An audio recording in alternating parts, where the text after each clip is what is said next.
What's going on, people? We are Tottenham TV, back here for some more content for you guys. Another action-packed stream. How lucky are they out there? Very, very lucky. It's a long summer ahead of celebration and being European champions. Exactly. And a lot of transfer rumours. There's a lot of uncertainty, but you got us to go through it all with you. So, very lucky. And yeah, we're going to start off with a Tottenham update. And just before we start that Tottenham update, Paul O'Keefe has said that Spurs are going to be very active in this window. But it's not the first time we've heard that one prior to a window going into it. However, still uncertainty, still no word on the manager, which is obviously very frustrating. But there are a lot of transfer rumours to get through. So let's get straight into it. Well, for what you say, Paul O'Keefe says that, are the season ticket renewals still open? No. They're not open anymore.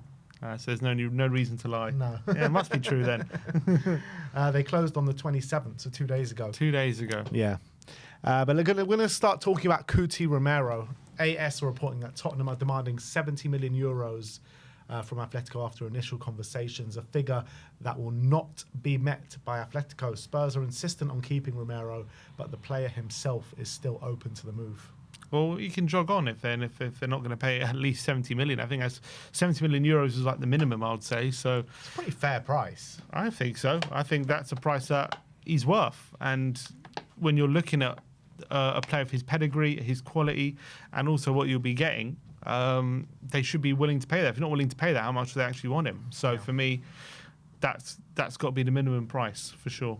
Yeah. But I'm happy. I would like to keep him. Hopefully, he's happy to stay. But I think there's a lot of uncertainty in terms of who the manager is, and I'm sure that doesn't help the situation. Yeah, I kind of feel like the longer it goes on, the more likely it is Ange's going to stay.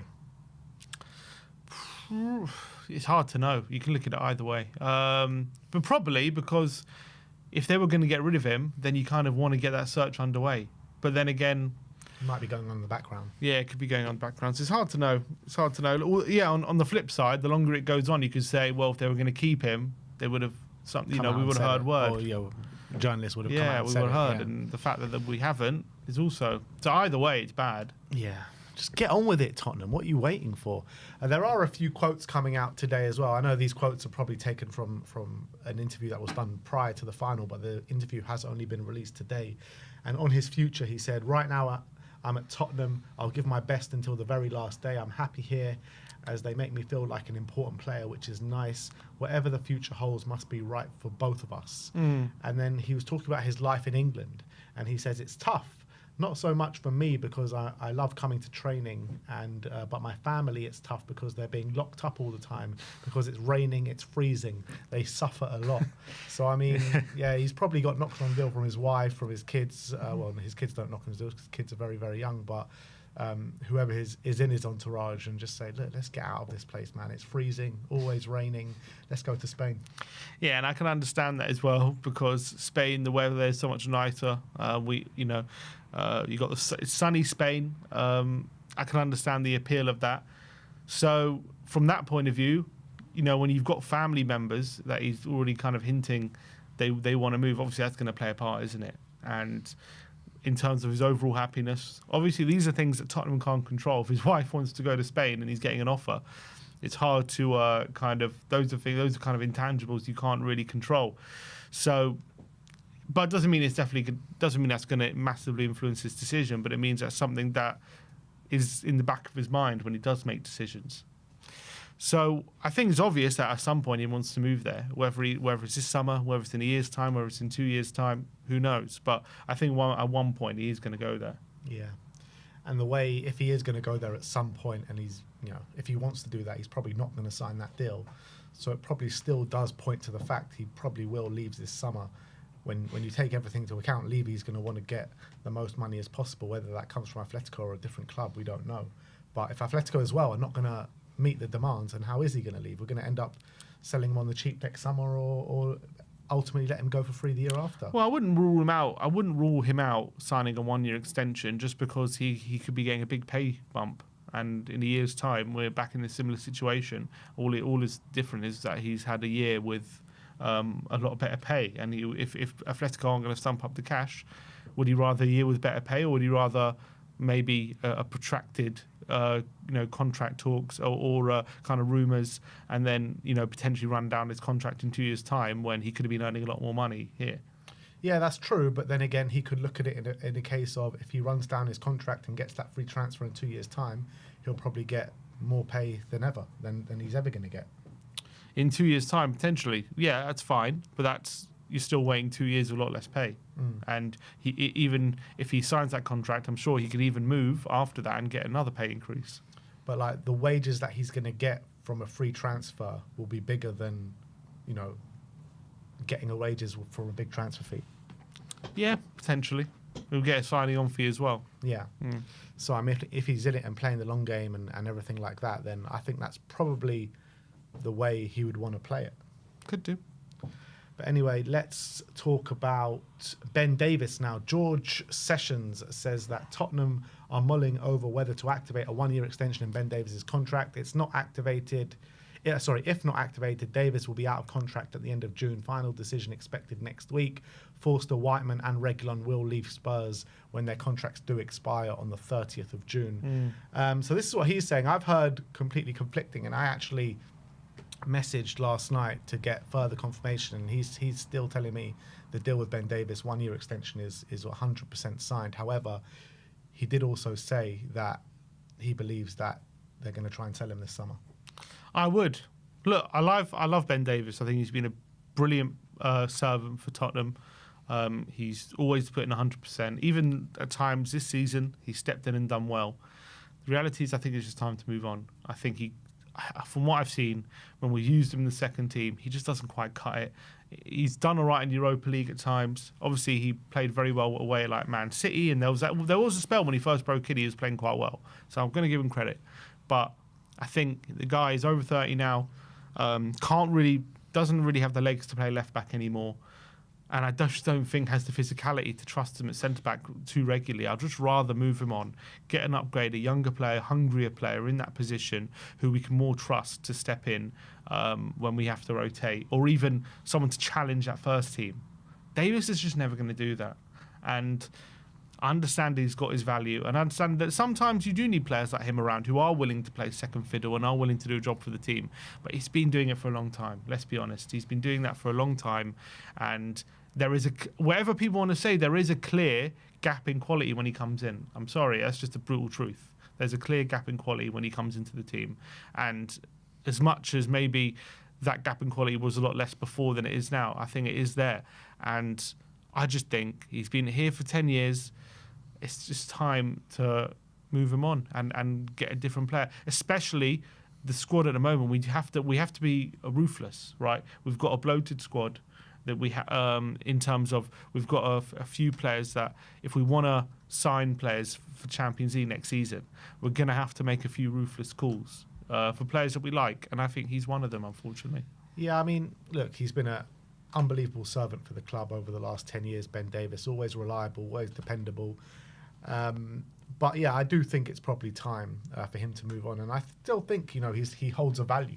I think he can go somewhere and play week in, week out for a team. I still think teams should hold him in some sort of high regard to a certain extent.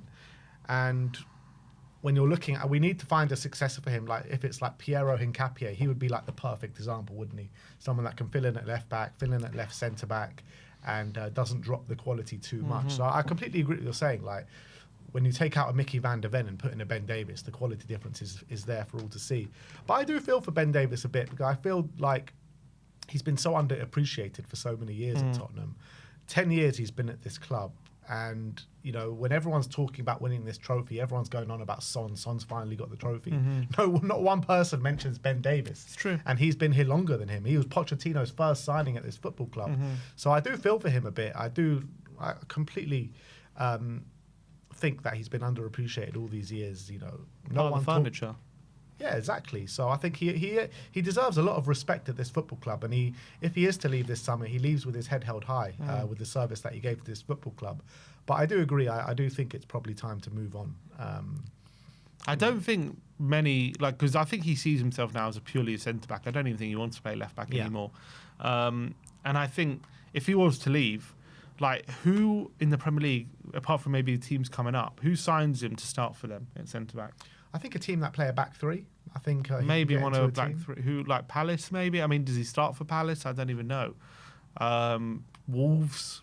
Maybe. I don't know. Maybe he starts for Wolves. Okay, I'll give you that in a back three potentially. But even then, it's touch and go. I don't see many teams apart from like who play in a back two signing him to start. And I think that just speaks volumes. All right, let's move on. But look, I do think he's still Premier League quality, though. He is. He can play in the bottom half of the Premier League. Like, he's just not maybe Champions League quality. That's the thing. I don't think he starts for many bottom half teams at centre back. I just don't. I'm just trying to think like who like Everton. Like if Everton signed him, does he start for them? I don't think so. Like. Maybe the three teams that went down. You need a team to play to his strengths, and a high line game is not playing to his strengths. He needs to play for a team that kind of sit back. You say that, but yeah, three at the back. I agree. That's probably where he can still be a very good level Premier League defender. I agree with that. But if you're playing him in a back two, I just think.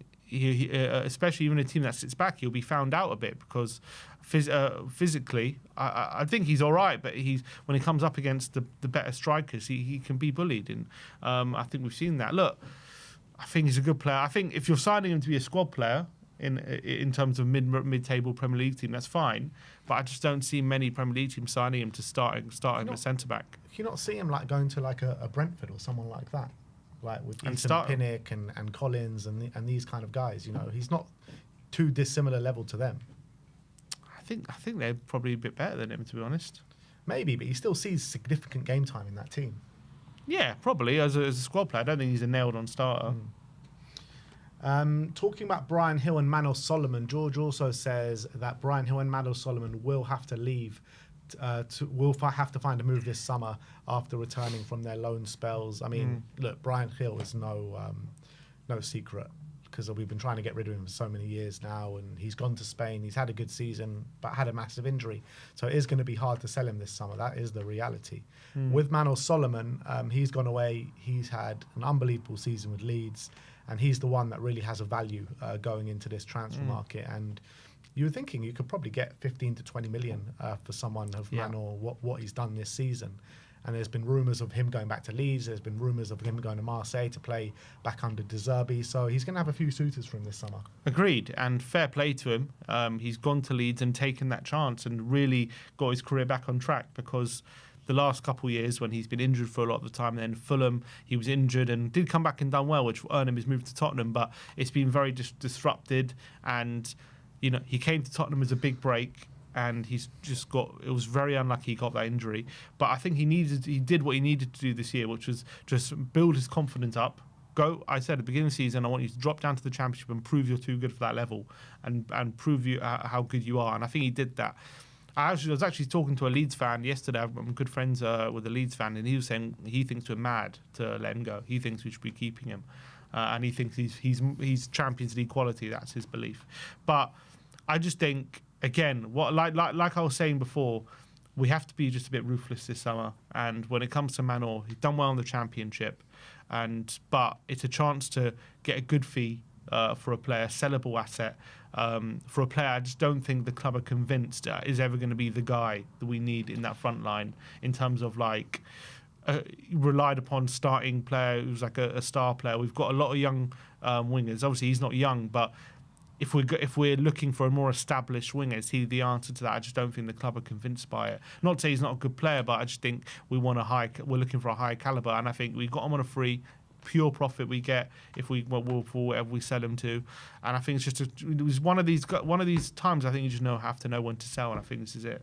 Is there a case though to say that he could have more of an impact for us next season? Let's say than a Matisse Tell, like a Wilson Odobey, obviously very young players still trying to make their name in the game and still in kind of development stage, and we don't know how long it's going to take them to get to that level that we want them to be. Is there a case to say that Solomon could have more of an impact for us? Next season, yeah. Is it? I mean, I guess you can make the argument for if we're just looking for next season, then potentially he's maybe got more of a chance of getting more goals and assists and making an impact more regularly. But if they believe that these guys have the higher ceiling and they're the better, they have the bigger potential, and then you're looking to, because we're not going to sell these players, and then you're looking to supplement that with added quality. do you want to rely on Manor Solomon as being that winger, or do you want a more kind of someone who you think is even better than him, a higher level? And that's what I think the club should be going for. Yeah. Or you just don't sign Matisse Tell. You bring in Solomon and bring in another, like a top winger as well to supplement that. We could do that as well. If you're not signing Tell, then you've got Son, and then you probably want to sign another winger on top of that. I don't know. You don't need Solomon and another winger on the left, probably. Just from what I've seen, it does look like Solomon is just, better at this moment in time than Odobert and Tell. Well, they've done well in the Championship. Obviously, Tell and Odobert have been playing at different levels. Who knows if they were in the Championship last season, if they would have put up similar numbers. Yeah, we don't know. But Solomon, he's had one good game, hasn't he, in the Spurs shirt against Burnley. But he's only had 5 games for Spurs. That's crazy to think about. 5 games, that's it. Yeah. It's a shame. It will be a shame if we sell him this summer. Because it's kind of like, if he goes on and does well somewhere else, everyone's going to be like, why didn't we keep him? No, absolutely right. And maybe it's just a timing thing, just the kind of where we are at the moment. It is a bit unfortunate, but I do think it's the right thing to do. Next up, we're going to be talking about Bentancur, as James Ollie says that Tottenham are understood to be locked in negotiations with Bentancur over a new contract with 12 months left to run on his existing deal. I feel like we've got a decision to make this summer of Bentancur and Bissouma, because I think it's clear that we need a player in that position to come in this summer. One of these guys is going to have to be the full guy. In my opinion, it should be Bissouma, and we should be, my opinion was a bit different a few months ago on Bentancur, but I feel like in his Europa League run, he's really earned a chance to stay here for another couple of years, and I do think this is the right course of action. And he seems more trusted by Ange, and I agree. When he stepped up in the recent games, he's been brilliant. We also know that in the Tottenham shirt, we have seen evidence of him being consistently good. I know it's not maybe been for a while, but before his injury, he was absolutely, in a Tottenham shirt, phenomenal. Unfortunately for Bissouma, we saw, apart from patches, we haven't really seen like an extended period where he's been the main midfielder who can be relied upon and trusted in that midfield. And as much as he's stepped in recently and done well in Europa, fair play to him. I think he leaves the club with his head held high as a Europa League winner. And I do think there will be suitors for him, because I think he's a good player, and I think people know he's a good player. But I think where Tottenham are, if we're looking for a more established centre midfielder, something's going to have to give, and I think Bissouma's going to have to be the full guy. Yeah, who's actually shown more signs of consistency this season, Bissouma or Bentancur? It's hard to say. Bentancur for the first half of the season was just decimated by injury and ban. So, it's kind of a write-off that first half of the season. Albeit when he did play, he had some good games, but also he had some bad games as well. And then in January, he came back from the ban and he was thrust into the situation which we were in, which was a terrible one. Bissouma, again, had a good start to the season, but then fell away, but had a really decent last few games. So I probably would say Bentancur's probably had the better season. Because they both, saved their best performances for these latter stages of the Europa League, haven't they? That's when they both kind of earned their money this season. Bentancur's just had more of them. Yeah, I guess, yeah. Next up, we're going to talk about potential incomings now, and we're going to talk about a player called Davies Simons, as James Ollie says that Spurs have an interest in Leipzig star Davies Simons. Yes, please. I've heard, I saw reports a couple of weeks ago saying that Davies Simons is looking for a route out of RB Leipzig and looking for a Champions League side. So I don't think RB Leipzig got European football at all for next season, which was a big shock. I'm not sure what his current situation is, because obviously he was loaned there for 2 years, and then then they signed him permanently last season. Yeah. So last season he was there permanently, and the loan deals were fantastic for him. He was absolutely brilliant there on loan. I love Davies Simons. I think he's phenomenal. In the Euros he was brilliant. I think he's a top talent. He reminds me of basically a Dutch Phil Foden. That's the best way to describe him. So technically gifted, unbelievable quality. I thought he was destined probably to go back to PSG. I don't know if they have a buyback clause or anything, but I thought before he went to Leipzig permanently, I thought 100% he's going to go back to PSG. But for some reason they agreed to sell him to Leipzig, and now maybe there's an opportunity. Obviously he's been linked with Bayern as well, but they've already got Musiala, and very similar player as well. So maybe they don't want him. I'd be shocked if we are able to get him, to be honest. I think he's just one of the top talents, and I think he's phenomenal. So Leipzig signed him for 50 million euros. I heard the fee that they want for him is somewhere close to like 70 million euros, which is fair enough. And for 70 million euros, to get someone of that quality is an absolute no-brainer. But what I have heard and what I've seen from Leipzig fans on social media is that he does have a bit of an attitude problem. He has a bit of a golden boy because he came through when he was very young, didn't he? So at La Masia, no? At Barcelona. Yeah. Was it PSG or La Masia? No, he came, I think his youth days was spent at Barcelona, and then he went to PSG. Mm-hmm. So maybe he has that kind of arrogance or maybe kind of like entitlement that a guy who's had that kind of youth career has potentially. Yeah. Like he expects these things. He expects he's the best. He's going to get all the game time.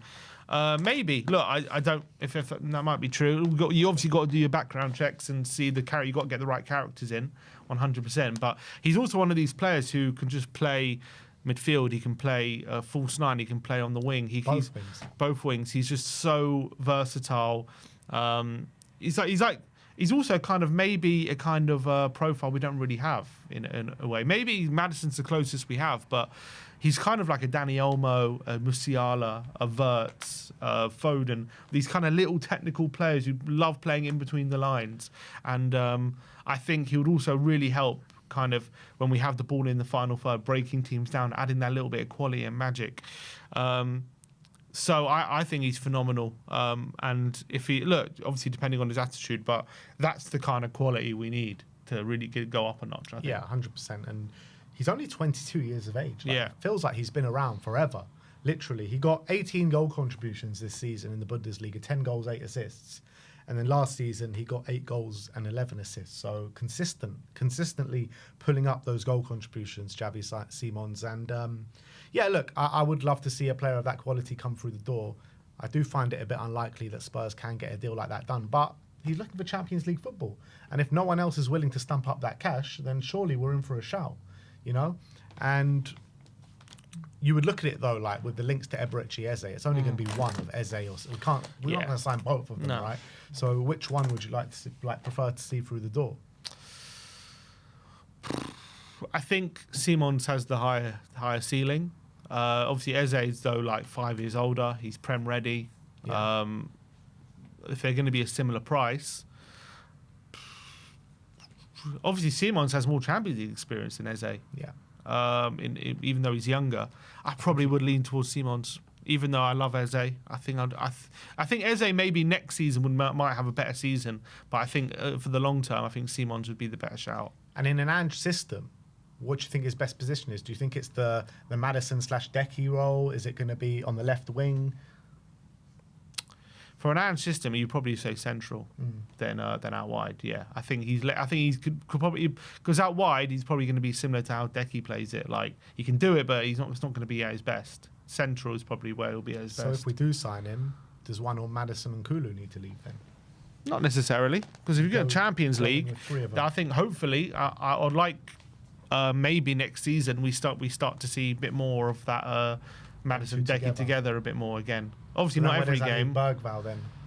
I guess Bergvall can't play every game. Can't play every game. He's only 19. I'm sure he'll be playing a lot of games. And there'll be Bergvall and sometimes with Bergvall and Maddison, Bergvall and Decky, Bergvall and Simons, that kind of thing. And then you have a 6. And also then you have Sarr and sometimes it'll be Sarr. And you're just trying to have it. But I think with Champions League, Carabao Cup and Premier League, you can have enough. Like this season, we played 60 games. There's enough games to go around. I do feel like if we were to sign him, he would end up playing a lot of games at left wing. Yeah, I agree with that. He'll probably be playing on the wing quite a bit. Yeah. All right, next up, we're going to talk about Johnny Cardoso, as we all saw him getting absolutely battered last night by Chelsea in the Conference League final. So the first one to break it was James Ollie, and he says Cardoso looks set to join Atletico Madrid. Then Marca came up and said Cardoso has turned down a move to Tottenham to join Atletico Madrid. The agreement between Atleti and the player is imminent. And a journalist called Javi Gomara says that Cardoso views the opportunity to play for Atletico very positively, but will not pressure Real Betis into rushing the deal. The clubs are expected to start talks to try and close the deal. Spurs do have a 25 million clause in June, and matching rights on the deal as well. But if the player's heart's set on going to Atletico Madrid, then that's probably where he's going to go. But it's important to note that Spurs do have a 35% sell-on fee on the sale as well, due to the Giovanni Lo Celso deal. Yeah, bought a sell-on fee on him. So if he leaves and we get some money, I'll take that as well. Obviously, he's had some brilliant performances against some good teams this season. Barcelona, Real Madrid. I remember in those games dominating in central midfield. But I think there are some question marks whether he's ready to be like our number 6 right now. I have seen that as well. Obviously, he's clearly a good player with that has some good attributes. But I heard as well, I think BBC were reporting, Tottenham are very much making a priority that we want an experienced player in that position. He doesn't really represent that as much as he's a good player and potentially a Champions League level player. He's never played at that level, and he's still 22, a young player, doing good in La Liga. But if we're looking for that, like our next number 6, who's going to be that player for a while, but also like ready to really be that player now, is he that guy? I think the jury's out, and maybe it's better looking another direction. But again, I don't really know what direction we do look in if it's not him, and who we kind of get. But I'm not gonna go mad over missing out on him if we get money there, and I don't know if he's the answer anyway. Yeah, you know who would be a really good... I don't know if he's gettable right now, because I have seen links to Real Madrid. I don't know how serious they are, but that Angelo Stiller from Stuttgart... Stiller, yeah. He looks like a real number 6, doesn't he? Yeah, he's also one that's been linked with a few clubs, and I think he has brilliant attributes, covers so much ground. Maybe he's one as well. I think a lot of talks about him as well. Yeah, but in terms of Johnny Cardoso, I mean, we did hear, didn't we, a month or two ago that, you know, he might be thinking of rejecting Tottenham, and it looks like it's come to pass. Well, now. it is master though. It's not like they do get a lot of things wrong as well. So. Well, it's not just them. It's a few other saying that he's going to Atletico. It's not just them. Who else is saying it? James Ollie and Javi Gomara, who apparently is a tier 1 source out in Spain. Oh, fair enough. So there are a few of them. In terms of Leroy Sane, Gary Jacobs says that Arsenal are now understood to be showing interest in Tottenham-linked Leroy Sane. Sane will find himself out of contract next month to leave Bayern Munich after 5 years at the club. However, Bild are reporting, a new report today, that's saying that Tottenham are now ahead of both Arsenal and Chelsea in the race for Leroy Sane. See, the thing is, for Arsenal, it kind of makes more sense than us, because they've got a Saka, they've got someone who's going to play 80% of games, whatever, and then you can kind of have Sane fill in there. For us, it's just a bit different. We need someone playing a lot more. But does it? Like, is he really going to go there on massive wages just to play second fiddle to Saka? I'm saying if he's willing to, it makes more sense for them. For them, yeah, but for him.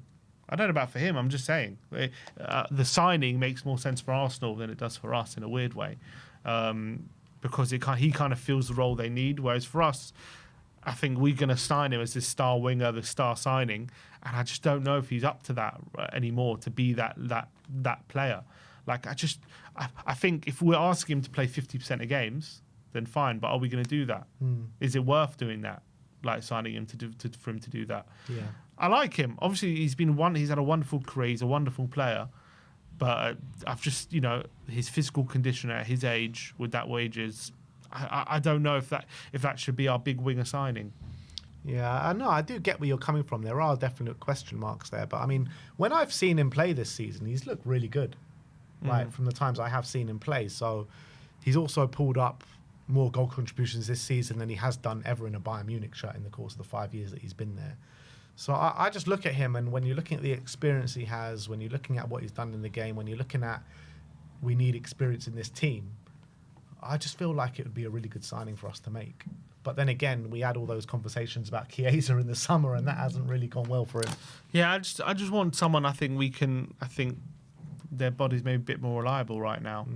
Especially, I don't know if we're keeping Ange, he's going to have to be more high pressing. Like, he's at Bayern, right? Most teams are really dominating, and he's just basically, asked to get the ball in the final third and do stuff. Like at Tottenham, I don't know if he'll have that luxury. Yeah, it's true. But we'll wait and see what happens. I still find it very hard to believe that Spurs do go a deal and go give him like 250 grand, 300 grand, whatever he wants. You know what I mean? I find it very hard to believe that this will be a deal that Spurs are going to do. Like, I look at the deals like Sane on the table and Dibbling on the table. Like, Dibbling's so much more likely to bring through the door than Sane. That's knowing how we operate. That's what we're more likely to do. Yeah. And last but not least, we're going to talk about some striker targets, and James Ollie again has been talking about it, and he says Spurs have been linked with Leipzig striker Benjamin Sesko, and Lille's Jonathan David has been repeatedly linked on the free transfer as well. I mean, in terms of Benjamin Sesko, this one is never going to happen. Well, I just read that they're asking for 92 million. 92 million, yeah, euros, which is crazy. Yeah, it's never going to happen. I mean, he's not worth 92 million right now in his career, is he? Probably not. I mean, his ceiling is quite high, and he's very young. He's, 21, 22. Yeah. But in terms of what he's shown, you can't say he's proven to be a 92 million striker just yet. You're paying a lot more for his potential and his attributes rather than what he's shown. But obviously, he has shown quite a bit, but he's not shown he's at, you look at Darwin Núñez. If you this Liverpool signed him 70 million because that season he had banging goals left, right, and centre, and he's got good attributes as well. Big, strong, fast, and you think can't go wrong, but it has for one reason or another. So there's always an element of risk, isn't there? But don't get me wrong, I do think he's going to be a top striker. Yeah, when you're looking at players outside of the Premier League that are not Premier League proven, there's always going to come with a risk every single time. In terms of Jonathan David, it's looking very likely to go to Napoli, it looks like. So who are we going to get in this strike? If Richarlison does go, then who are we going to get in this number 9 position? Looks like he's on his way to Chelsea. Delap's going to Chelsea. Vlahovic, would you like Vlahovic? Who am I to turn my nose up him, I guess, at this point? In terms of him and Solanke, I wouldn't mind that. He's probably an upgrade on Richarlison. He can be a good striker. But Juve, I don't know, this season just hasn't gone great for him at Juve. And they've never really taken to him. I thought last year he had a really good year, started to really replicate that Fiorentina form. I don't think it was the course of the whole season, but there were periods of last season where you're thinking, wow, Vlahovic is just scoring every week. But then this year it's kind of gone backwards again. Do you reckon there's any scenario where Rishi stays? I mean, there's always a scenario with Rishi saying if no one stumps up the money for him, then he's not going to go. That's the reality. I do feel like he's going to end up at Everton this summer, though. Yeah, I think he's more likely to leave. But yeah, the problem is, last summer I was saying I would sell him, but I actually don't mind him staying. I think because when he's fit, if we can keep him fit, he's a good player. And then we did keep him, and then he just couldn't stay fit again. So to have that happen again, it's just hard to envisage that on the third, giving it another go and seeing if he could stay fit. It's just too much of a risk now. I feel like at this football club, we're on the never-ending search for a number 9. Literally all the way through the Kane years, we're we need a 9 to supplement Harry Kane. And then Kane left, we brought in Richarlison, and then Richarlison didn't really cut it. And we're we need another number 9, we need another number 9. This summer, the summer just gone was, we got Solanke and that was it. So it's literally a never-ending search. Yeah, we need that. Well, the problem is we're always kind of, whoever we get is compared to Kane, and you're just never going to stack up when it's Harry Kane, are you? And I think we were just not underappreciated. We loved Kane, but it's we unappreciated how good in quality this guy is compared to other strikers. We just think those finishes he makes into the side netting, it makes it look easy, doesn't he? And you can see now how difficult those are. Just come home, man. Yeah, I wish. If we had Solanke and Kane, please. Just come home, Harry. Just come home. Love that. Imagine that, playing Solanke and Kane together in a front two. That would work beautifully. Solanke won't need to drop deep no more. Just get Kane doing that dropping deep, and Solanke high pressing from the front, staying in as a fox in the box, and Kane as a second striker kind of. It'd be fantastic. One can dream. But anyway, that is your Tottenham update for today. Let us know in the comment section below all your thoughts regarding the news stories brought to you today. There's been something new added to the live chat here. We got a community leaderboard, and at the top is Insomniac. Number 1 in the community leader. Big up to you, Insomniac. You are We Are Tottenham TV's number 1 right now. But you get points for commenting, sending super chats, and super stickers. Yeah, you get all points. So if you want to get into that number 1 position on the leaderboard, come on, get commenting and get involved. You know what to do. We got a super chat here from Graham that says, we need to keep Ange for sure if he wants it. The options are not great and have a less record than Ange. Also, squad seems to be behind him. And yeah, I mean, that's the thing. If the squad weren't behind him, it'd be a no-brainer to get rid of him right now, probably. But the squad are behind him. The majority of fans, I believe, are behind him. So I think we have to keep him. Yeah, and I think that's just an underestimated part of it. I know I see fans and things say, they say, like, oh, players aren't going to really come out against the manager right now, and we've just won a trophy and whatever. In the media, they're not going to be railing against the manager, which is probably true. But you've just seen, in our experience, leaks happen in the dressing room as well, especially when a team's been performing as poorly as we have this season. It's more often than not the players do turn on the manager, and you do hear all these different things, and journalists hear things, and players leak things to the media, their agents leak things to the media. There's an unhappy dressing room. Oh, he doesn't do this, and his tactics are this and that. They don't like them, and I think that just hasn't happened throughout this whole year. This whole shit show of a year, that hasn't happened at all. And I think that speaks volumes. I think the silence speaks volumes. And I think people don't appreciate that. Yeah, and there's been so many opportunities, hasn't there, throughout the course of the season for these leaks to come out. But they never have. Anyway, let's get on to the next segment on the show. And we're going to be doing an end-of-season keep, loan, or sell. Going to be going through the whole squad, including the players coming back from loan. And let's get straight into it. And let's start off with Cuti Romero. And we know exactly what we're doing with Cuti. We know exactly what we're doing with Cuti. That is a big, fat keep. Yeah, keep him for sure. I mean, we're not going to get a centre-back who's better than him right now, in my opinion. I think he, for sure, in terms of quality, when he's on his day, right up there. It's been a weird season for him. Didn't start off so well.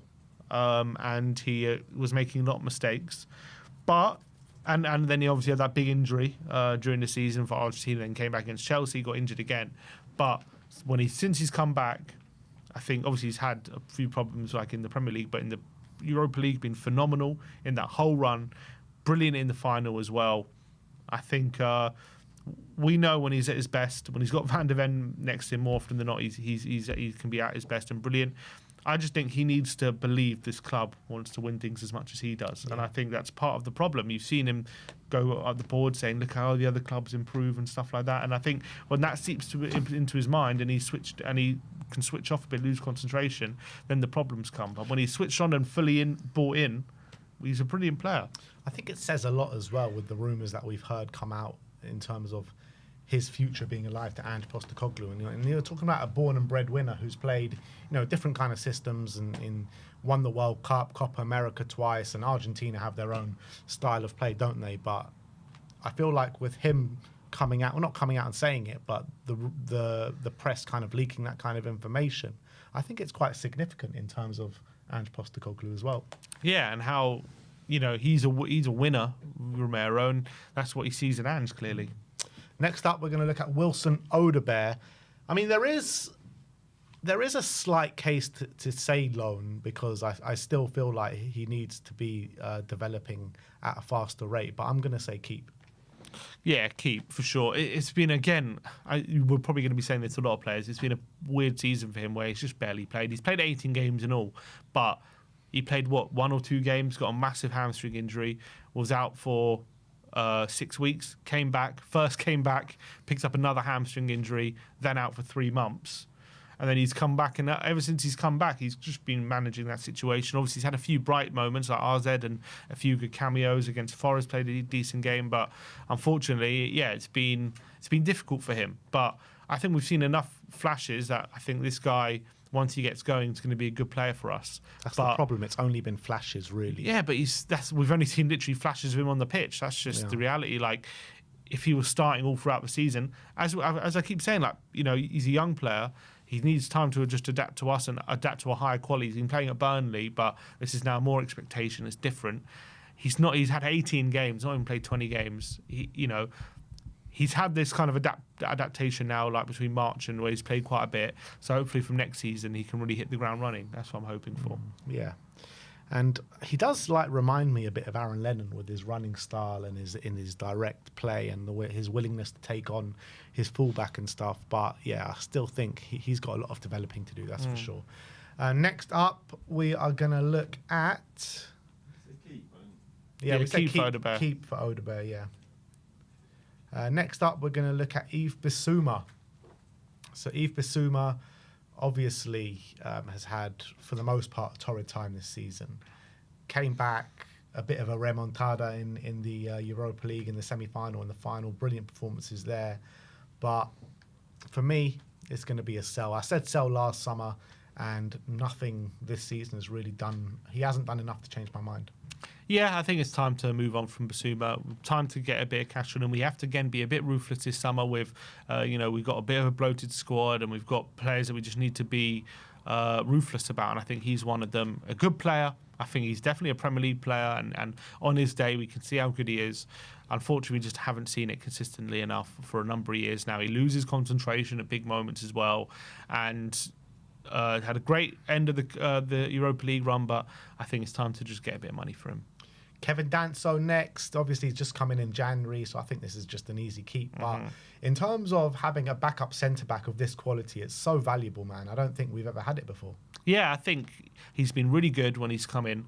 I do think he's played like he's been a backup centre-back, in my opinion, though, rather than someone who's actually going to push Romero and Van der Ven. I have to say that. I like him. I think he fits the system. But there's just things he definitely has to improve on. I think it's similar to Romero. He can be a bit rash sometimes, which is fine. It just means he's aggressive, but sometimes he misses things. And also his passing, he's a brave passer and he's a confident passer and he passes forward, but the weight of pass has to just be worked on massively. He smacks it at players when he doesn't need to. He needs to have a bit more finesse about his game. He's a bit rash. He's a bit rash, and he sometimes dribbles his way into trouble out the back when there are better options. So I think there's something there, something to work with, and he's got good quality and good attributes to fit how we play. But there's definitely stuff that he needs to work on. What I love about having him on the bench is that, like against Manchester United, and there was a couple of other occasions where we're trying to hold on for a lead in the last 20 minutes. You bring him on, change up the system, go through it at the back. That's probably where his best performances have come from. Yeah, and he's good aerially, and that's what I like. Yeah, so when we're having an aerial bombardment, as much as I like Romero and Van der Ven, aerially is not their strong suit. So when you have like that, it's good to have on. Yeah. Come on. Lucas Bergvall up next. I mean, everyone knows what we're doing for Lucas Bergvall. Yeah. Player of the season, young player of the season, the darling of Tottenham Hotspur right now. Such a shame for him and us that he got injured just before the cup final, because he would have absolutely dominated that game. But we all know what we're going to do with him. Yeah, he's phenomenal. And I'm just so excited next season that we'll have that Bergvall that's broken into the team in the second half of the season from the start. And he's a special talent. He's been brilliant. As you say, gutting he got that injury. But he'll only hopefully make him hungry for next season. What a first season for him. I know he could have played, I don't know how much he would have played at Barca this season, but he picked us. He's become a Premier League regular, won a Europa League. I'm sure he's loving it at the moment. Next one is Matisse Tell, and I think this is going to be a really difficult one. Obviously, we can't sell him or loan him because he is only on loan himself, but we're going to take it, as it is. So if we're going to send him back, we're going to say sell. But in my opinion, it's sell. I don't think he's done enough from coming in until now to really warrant us spending money on him. There is a clause for about 50 million euros. There is some suggestions that we're going to try and barter that down to something like 25 to 30, something around that figure. But still, the money, I don't really take the money into account too much. I'm looking at taking this squad onto the next level for next season in the Champions League, and I just don't think he does that. It's a really, really tough one. It is a really tough one because the guy he's 19. Before we signed him, we were very excited. He's a top talent, one of the top. When he was breaking through at Bayern, he was seen as one of the top talents in Europe.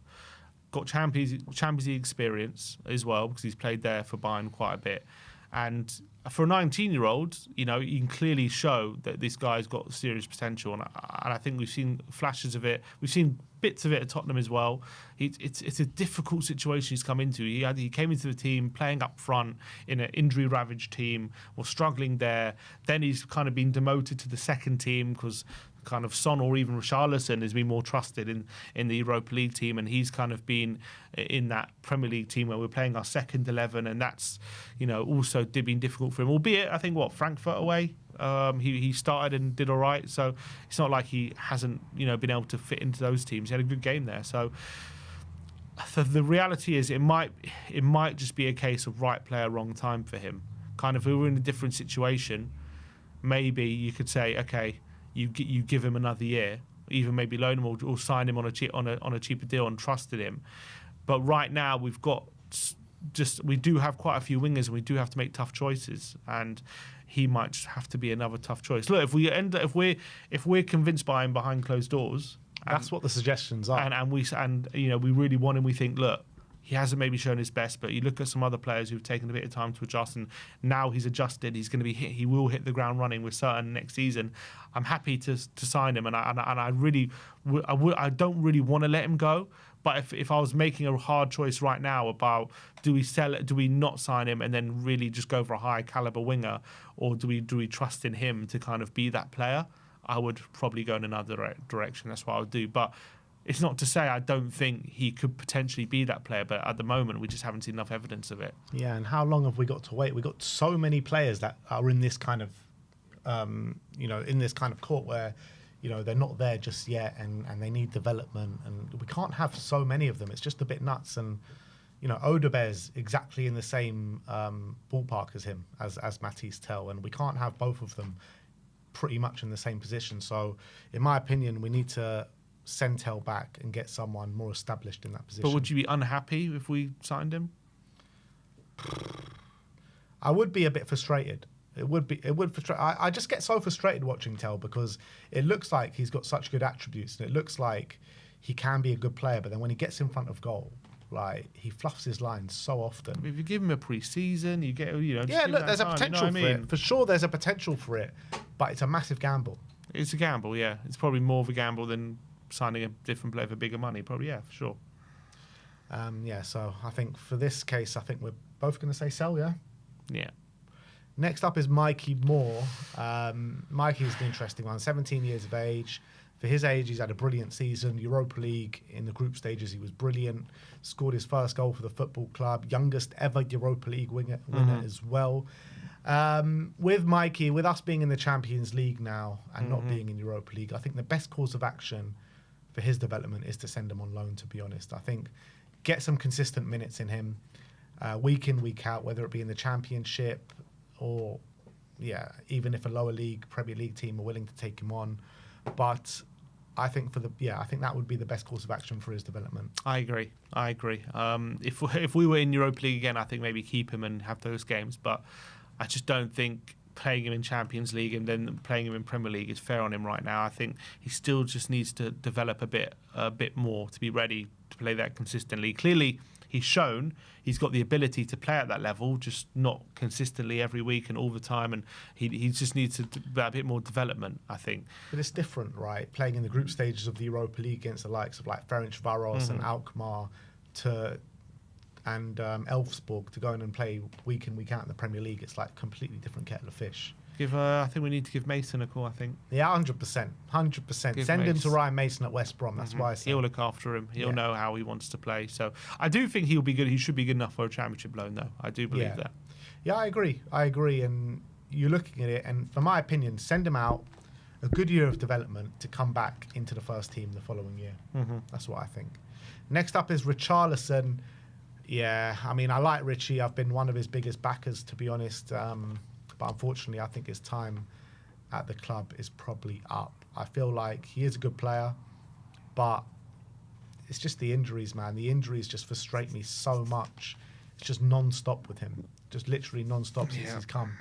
And I do think he's got a value, but I think it's probably time to move him on. I agree.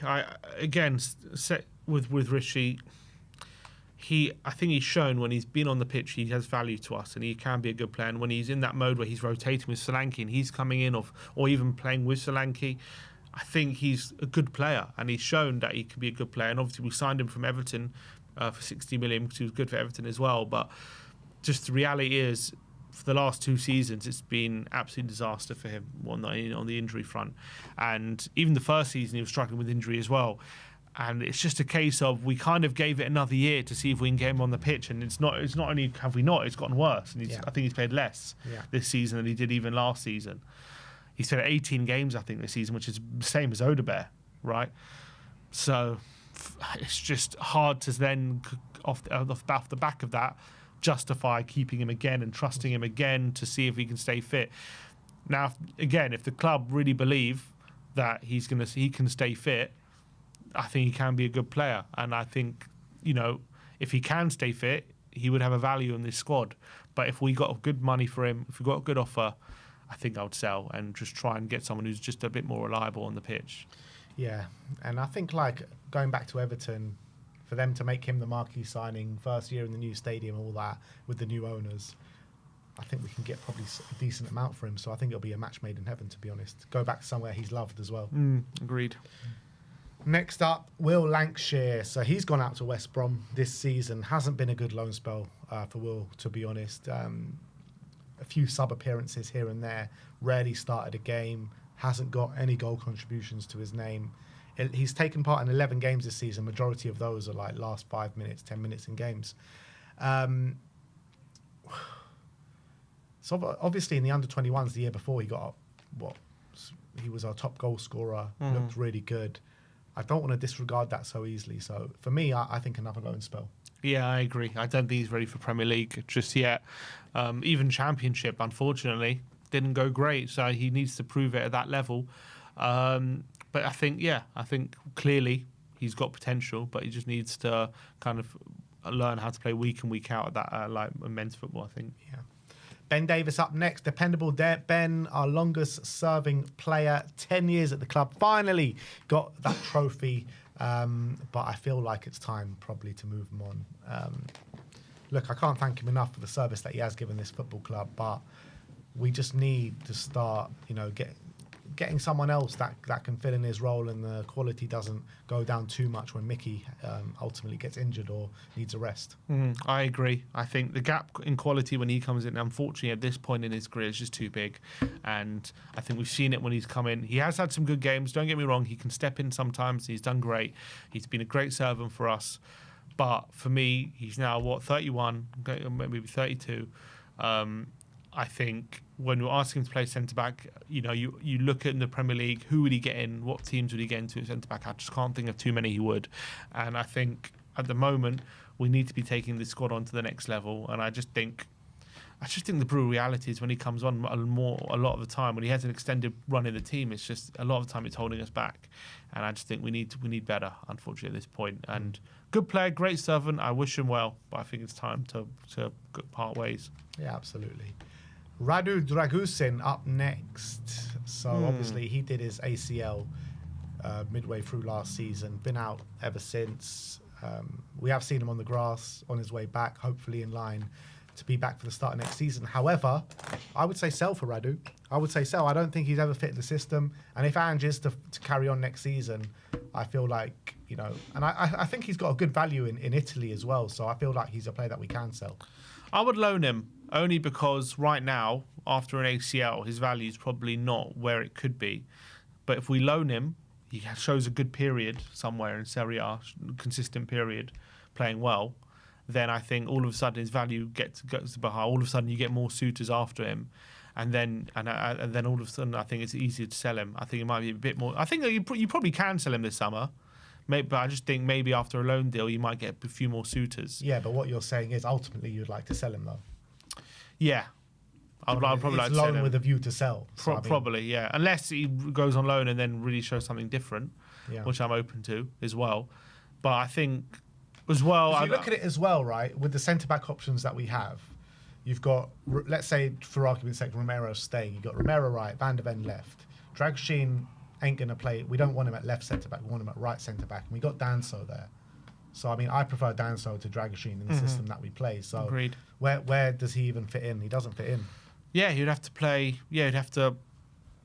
I don't know who would go on the left or right with him and Dragoshin. Probably, I would say Danso probably would go on the left and he'd go on the right in that, because Danso's a bit better on the ball potentially. But, yeah, probably... If we get a good offer, sell, but I also think a loan deal makes sense as well. Yeah, I wouldn't mind either way, but ultimately we're pretty much saying a loan with a view to sell. So I think we can pretty much say sell for Radu Dragusin. Pape Matar Sarr next. Not the best season for him. However, I really believe in his qualities. I really believe he can be a top talent in the Premier League and a top player in the Premier League. Like last season, we were talking about him as the best young midfielder in the Premier League. I don't think we're speaking about him in that kind of light anymore. But he's still young and he can still get back to those levels. So I'm saying keep. Yeah, 100% keep. Look, the guy at his age, the consistency he showed in his first season was phenomenal, and unfortunately hasn't quite done that this season. But I think needs to be added a bit of context to the fact that he's our most used player in a season where we've had an injury hit season. He's played 53 games. He's pretty much been involved in 95 or whatever, 90% of them, and yes, it's been a struggle for him, but he's still young. Young players of his age do go through these periods. It's not completely abnormal for that to happen, especially as last season was his first season really starting regularly in the Premier League. And this season, obviously, we've seen it with other players. I remember Kyle Walker was fantastic when he first broke in, got Young Player of the Year, and then for a couple of years was kind of not doing anything. He was really poor and we wanted rid until I think Poch came and made him the guy he is.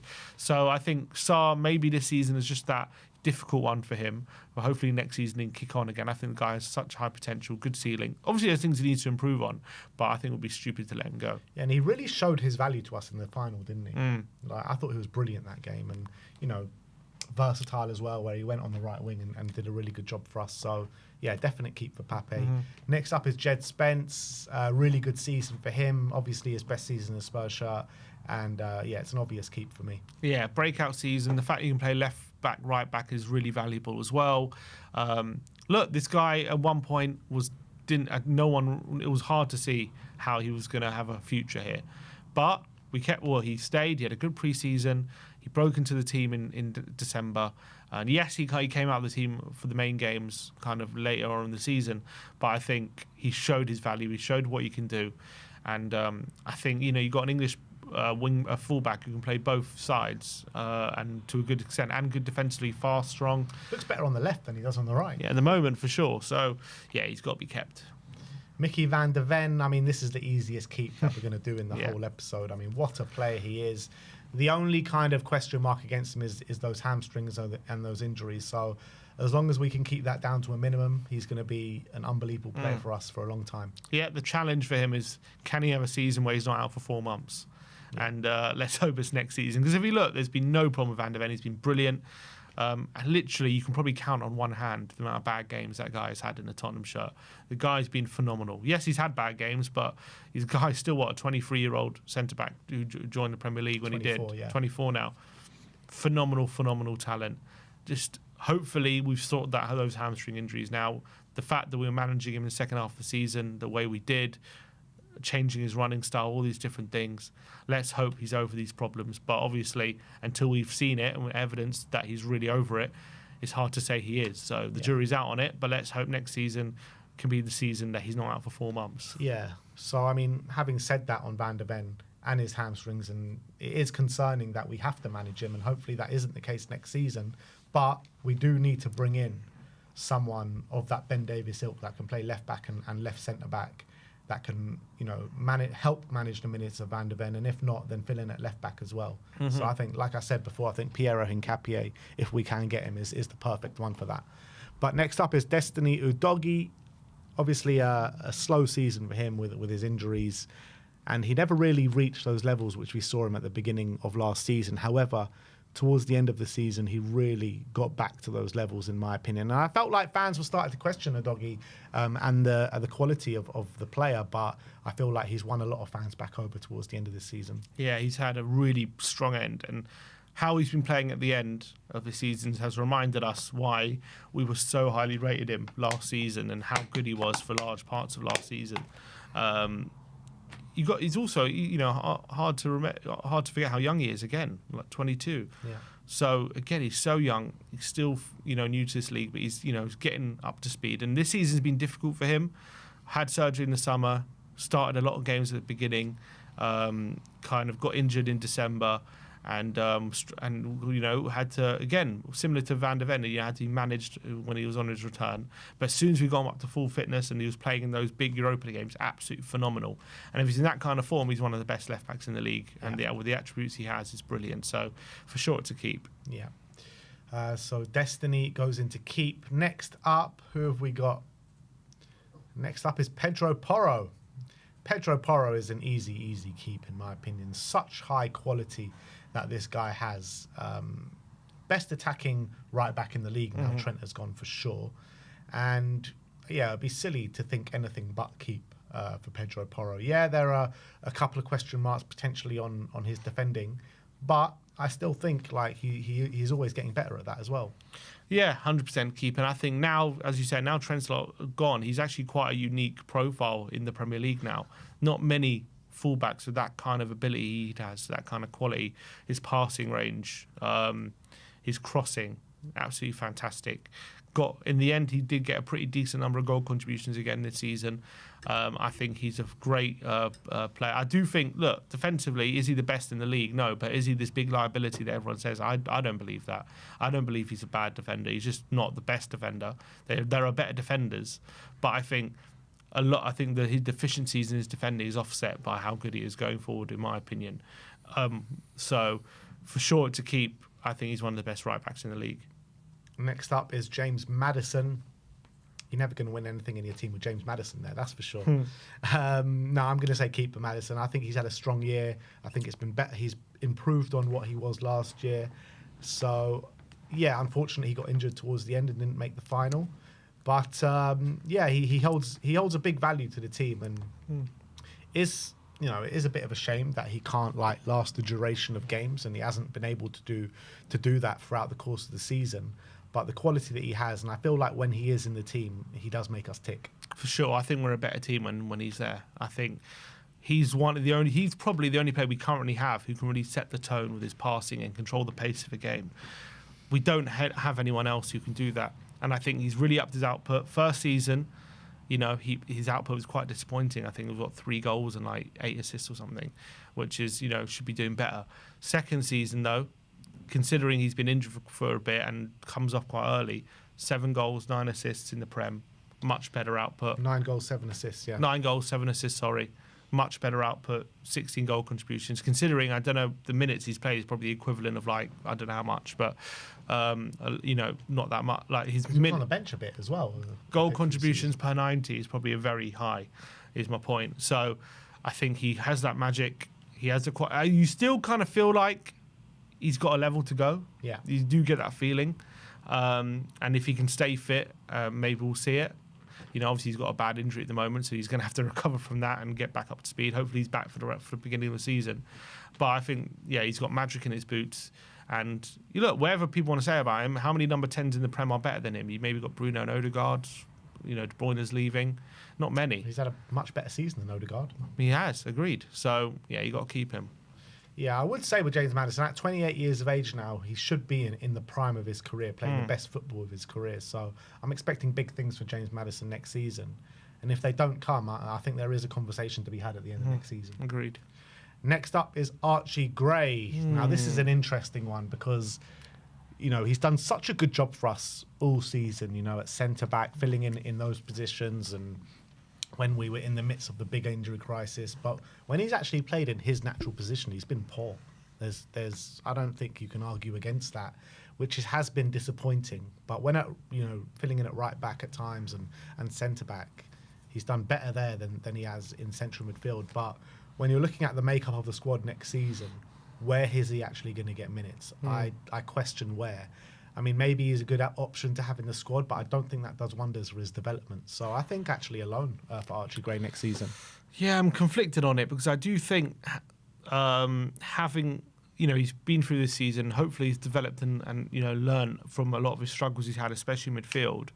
And I think having a player like him who can just fill in different positions to a good level is quite important. It reminds me of, he's going to sound like a criticism. But John O'Shea, that's not a criticism. He's a multiple Premier League champion, and he's won it all. But when he was younger, O'Shea in his younger years at United, he kind of filled in midfield. He filled in at fullback. He filled in at centre back, and they could just plug him in whenever they had a hole It was never in their best 11, but whenever they had a problem, he stepped in everywhere and just was good, right? He was good everywhere.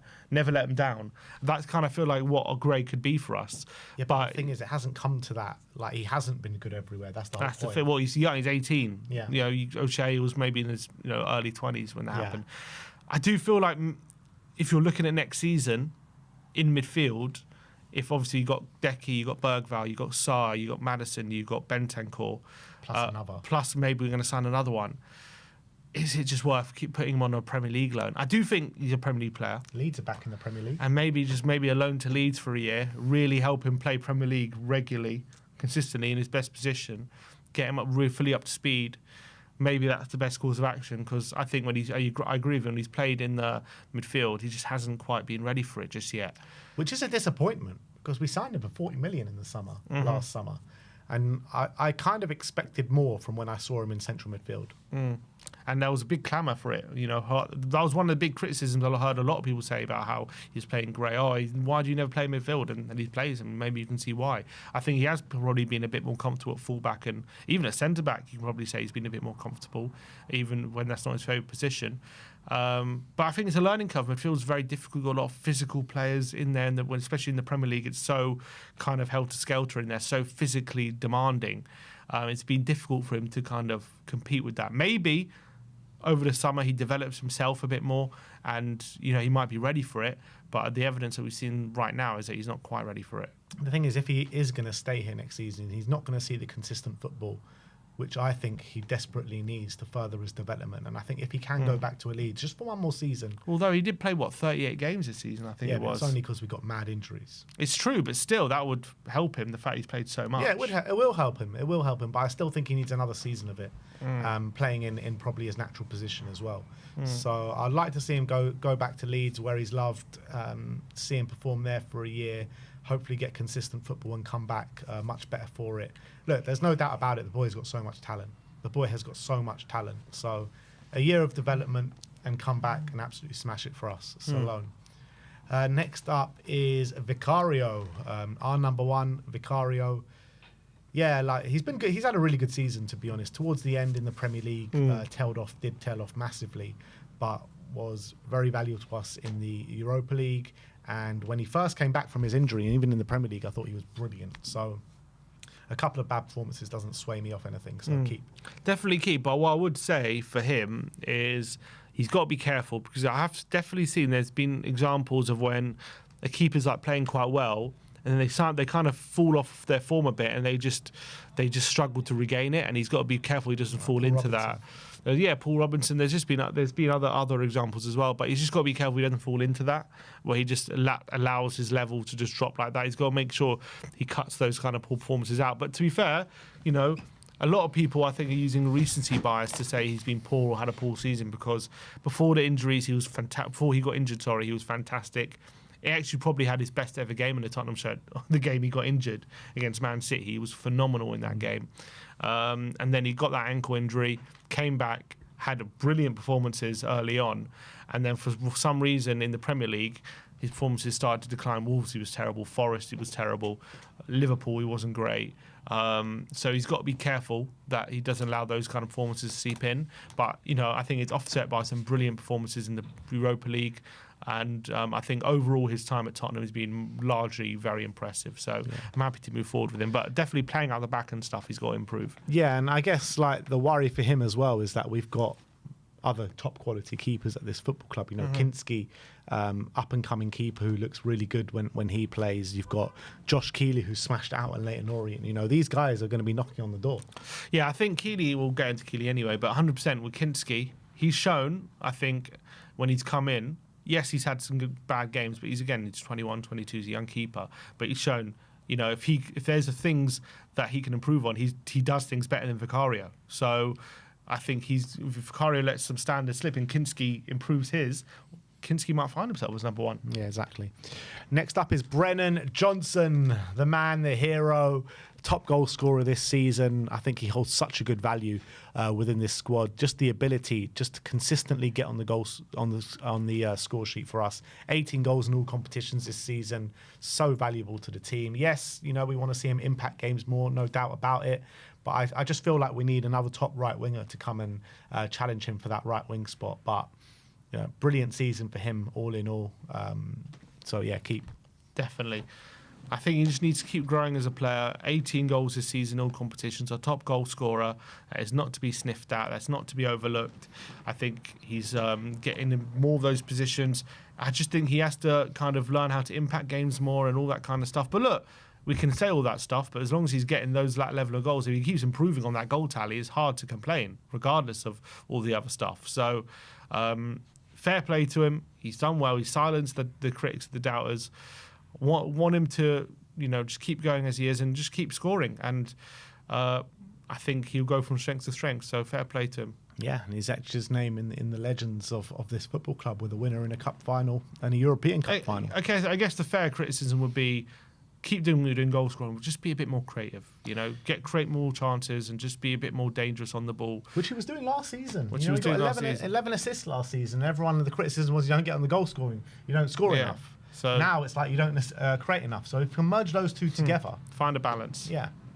Next up is Big Dom Solanke. And yeah, I think decent first season for him. I think we expected more in terms of goal output and goal contributions. But I still think he does a lot for the team.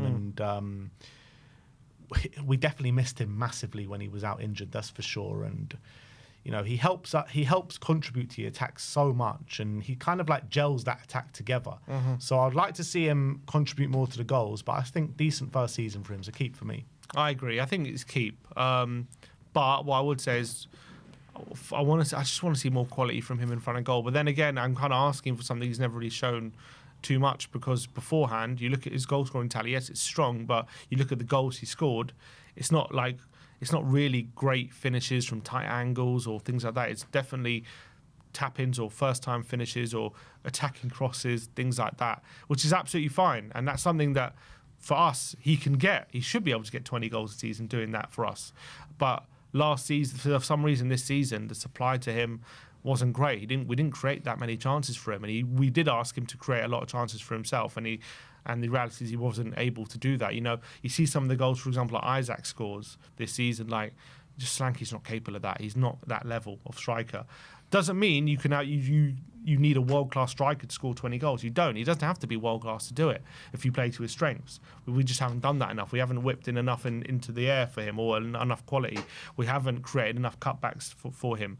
But also what I would say is, look at the number of goals Brendan scored, and it's, a lot of that, Solanke has to take credit for that as well, because a lot of it is him drawing the attention, and bam, it leaves Brendan free of that far post, because two defenders get drawn to Solanke. So that goal tally from Brendan is not a coincidence, just because Solanke's low. But at the end of the day, we scored him because he scored 19 goals for Bournemouth. If he had 9 goals for Bournemouth, we wouldn't have signed him. That's the truth.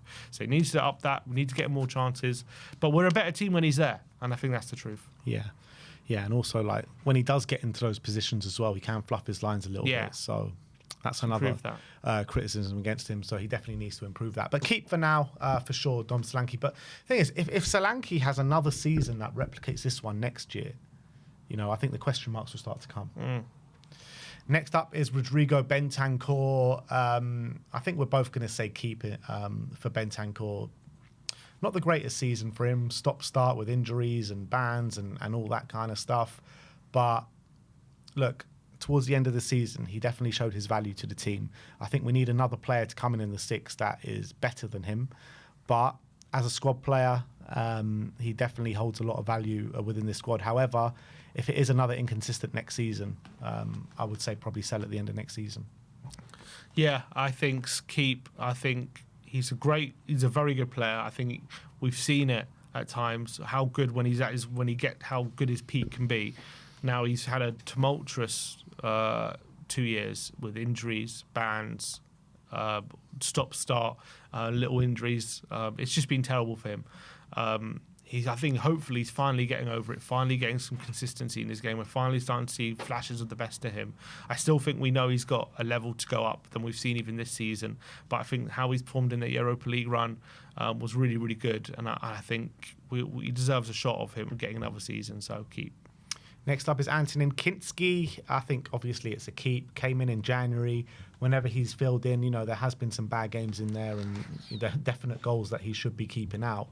But very good young keeper, very dependable to be our number 2. And if he can keep going, his development keeps going in the same way, then, he can be number 1 for us one day. Yeah, for sure. Keep. I think we've got a good, really high potential keeper here. Needs to improve his shot stopping, but in terms of things like braveness coming for crosses, impressive for a young keeper, and obviously his playing out the back is very impressive and confidence for a young keeper. So as soon as he develops a bit more, I think he's going to be a really good option. So hopefully at some point he might be even battling Vicario for that number 1, but obviously Vicario's got the spot for now. But yeah, definitely keep. Next up is our captain, Son Heung-min. Sonny obviously does have 1-year extension on his contract. Yeah, I'm going to say keep, but I would say that next season we need to manage his minutes. And if we do manage his minutes to a good standard, then we can really get the big values out of Sonny, getting him in the right positions, get his scoring tally up more than it was this season, because it's a bit of a poor year in terms of goals for Sonny. But he ends the season with our most assists out of everyone in the whole squad. So definitely, look, he's not the Sonny of a couple of years back, but I feel like if you manage his minutes, you can see a really good level from him. Yeah, I think for sure keep. Yeah, I think in terms of goal contributions, I think he ends the season with the highest, I think, in all competitions, hasn't he? Over 20 again. So I think he's still got the quality. He's still shown what he's capable of. But I agree. I think this season, obviously he's had his injuries, but I think we haven't helped him. Like, we signed Werner, and then we didn't trust Werner, so we had to play Son a lot more. We then signed Tell to play on that left-hand side, and he's flattered to deceive. And I just think we need some real support for Sonny on that left-hand side going forward next season. But if we can, balance his minutes out, and when make sure when he's playing he's fresh and at his best, instead of playing when he was tired. And during that injury crisis, it was tough for him as well. When he was playing every minute of every game and felt like he had to step up, it was difficult for him. But I think let him see out the year, have a victory parade for the year, this victory tour, should we say, this season for winning that trophy. I still think he's got a lot to give as well. I still think he's got so much quality. And look, maybe, who knows, maybe if he smashes it out, he could even extend that contract. But for now, I think we plan out that this is going to be his last year. But you've seen it. How many times have you seen it, like a player in his last year, and when they're fighting for a contract, they really just show a different level to their game, and maybe Sonny can do that. Yeah, and I back him to do that as well. He's got more than enough quality to do that. So Sonny is keep. Next up is Dane Scarlett. Now, Dane is an interesting one, because poor loan spells for him over the past couple of years. He came back, and I thought in the small amount of game time, he actually showed something. I thought he was decent. In the Europa League against Elfsborg, thought he had a decent game. I think, what was the game where he got that assist? Was it Brentford? Oh, no, Ipswich. Ipswich, yeah. But he did come on against Brentford as well. Came on against Brentford as well. So I think in the small amount of game time, I actually saw something from Dane, and he seems to be a lot more stocky, a lot more physical now than what he used to be. So I think he can do something at this level, but I just don't know if it's going to be with us.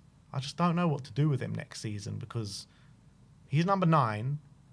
Is he going to play for us at number 9 next season? I just can't see it. So is it going to be another loan spell to last loan spell to really prove himself, or are we going to sell him? Because I just can't see him sticking around next season. I agree. I think it's going to be. I think we're probably going to loan him out one more time, just to give him another chance to show what he can do. But the problem is, can't see him getting a Premier League loan. It's going to have to be another Championship, and these Championship loans have just been not good for him at all. He hasn't been able to get into the team for one reason or another. Maybe right, send that whole squad to West Brom. Just get West Brom to be Tottenham under 21s. That's what we do. So I think another loan, and just see if he's capable, what he's capable of. But yeah, look, if a good offer comes in, I wouldn't definitely say no to selling him. But I think, considering I don't think the offers are going to be massive, I can't see more than 5 million, to be honest. Push 5 million. I don't think we'd even get that. So if he gets a good loan deal, all of a sudden that value could double if it's really good. So I would loan him again. Yeah.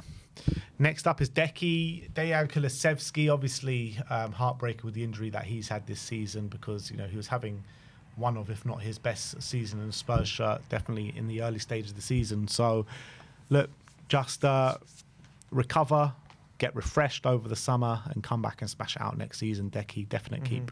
Yeah, agreed. How unlucky he was with that injury against Palace. I mean, just before the final, picking up a knee injury from a fair challenge from Guehi that might keep him out potentially for 5 months. We'll have to wait and see how he recovers. But it's heartbreaking for him that he picked up at that moment. First half of the season, we know pretty much he played 50 games this season. You can pretty much break into 25 game chunks. First 25, by far and away our best player, was absolutely phenomenal. One of the best players in the Premier League, you could even say at that point. Second 25 was not that, and unfortunately he struggled.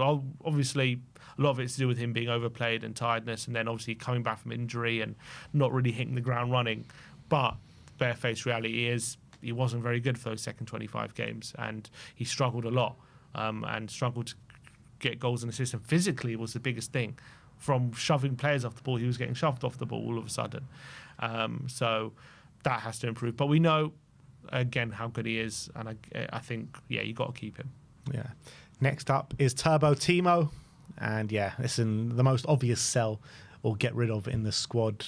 Should never have re-signed him. It was a worse decision. When you're looking to take your attack to the next level and you bring Timo Werner back to the club, it was just a shocking decision all round from Ange, Lange, whoever made the decision to bring him back. Absolutely awful. Ange lost trust and hope and faith in him after shocking performances like Rangers and Tamworth, and we haven't seen him since. Yeah, get rid. He said he came here to win trophies, and he did that. So fair play to Timo Werner. But I think we've seen enough. I think Ange has seen enough. I think the club have had enough. I've had enough. So Timo is going back to Leipzig. Yeah. Next up is Brandon Austin, third choice keeper at the club. And I think it's just going to stay that way. He ain't going to get a loan spell. We ain't going to sell him. So I think just keep him around as third choice. And, you know, when he stepped in this season, I thought he did really well. So credit to him.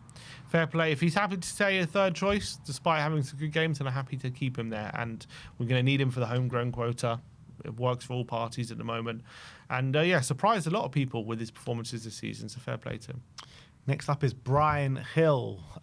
Look, this is going to be an obvious sell, but it is going to be hard to sell with the injury that he does have. So, look, regardless, he ain't going to be in the squad next season, whatever happens. So we're just going to have to try and find a buyer for him. Yeah, whether we can or not, he's not going to be in the squad. So I would sell. I'll try and sell. That's what I'll try and do if we can.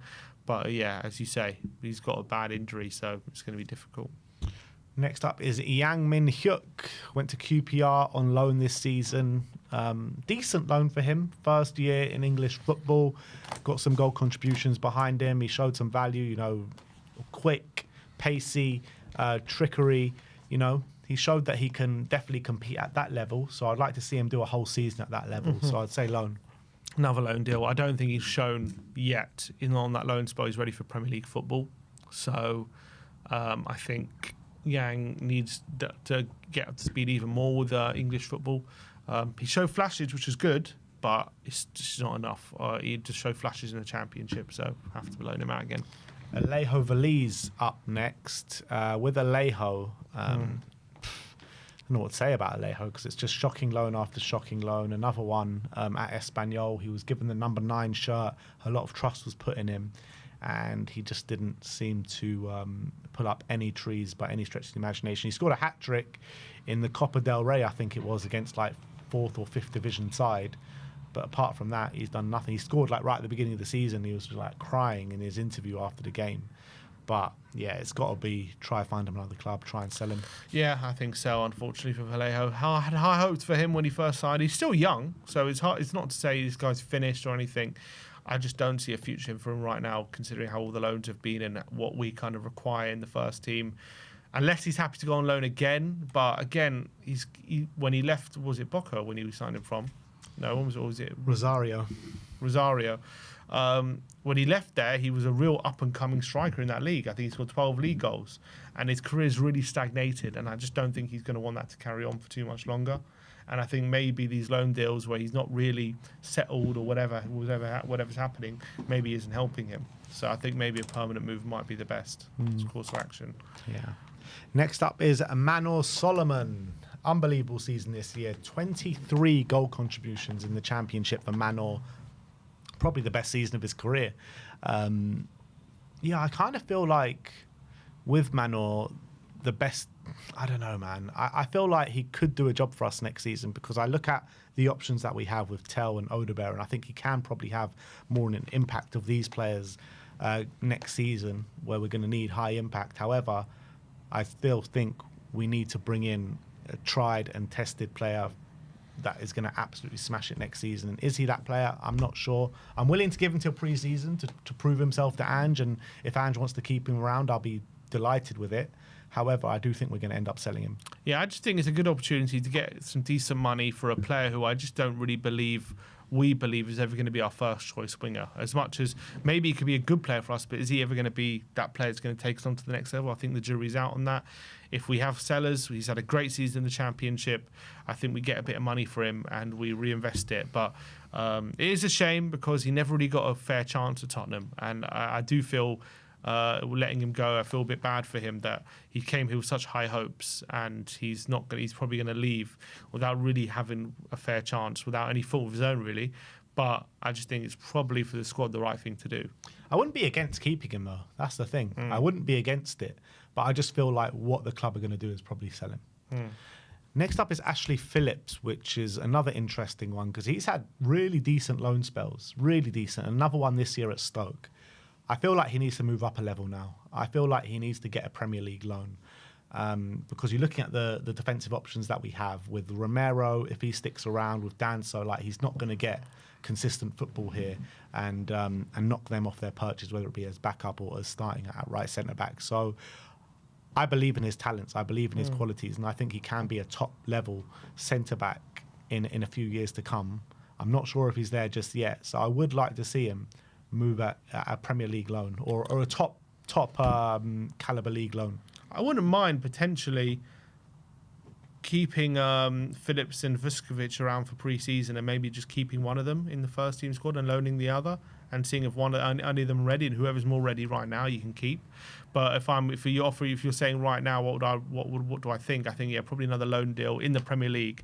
He's had 2 loan deals in the Championship now. He's played for Blackburn as well in the Championship. So he's played for 3 clubs. Very experienced for a young player. Was he 20 or 19? He's had a mad amount. Over 100 appearances? Yeah, he has. He's had a mad amount of appearances, like professional appearances for a guy of his age. So that's really, really great, and that's going to stand him in good stead. He's a unit as well. Yeah, so I think a Premier League loan is in order for him. See how he does at that level, and then maybe a Premier League loan with a break clause in January, potentially, something like that. Yeah, I would like that. I like that, particularly if we get some injuries as well. Yeah. It'll be good value for us. And I thought we should have brought him back in this January just gone by. Like, we had so many injuries, he probably would have played. Yeah. But look, it is what it is. Next is Alfie Devine. He had a loan spell at Westerlo.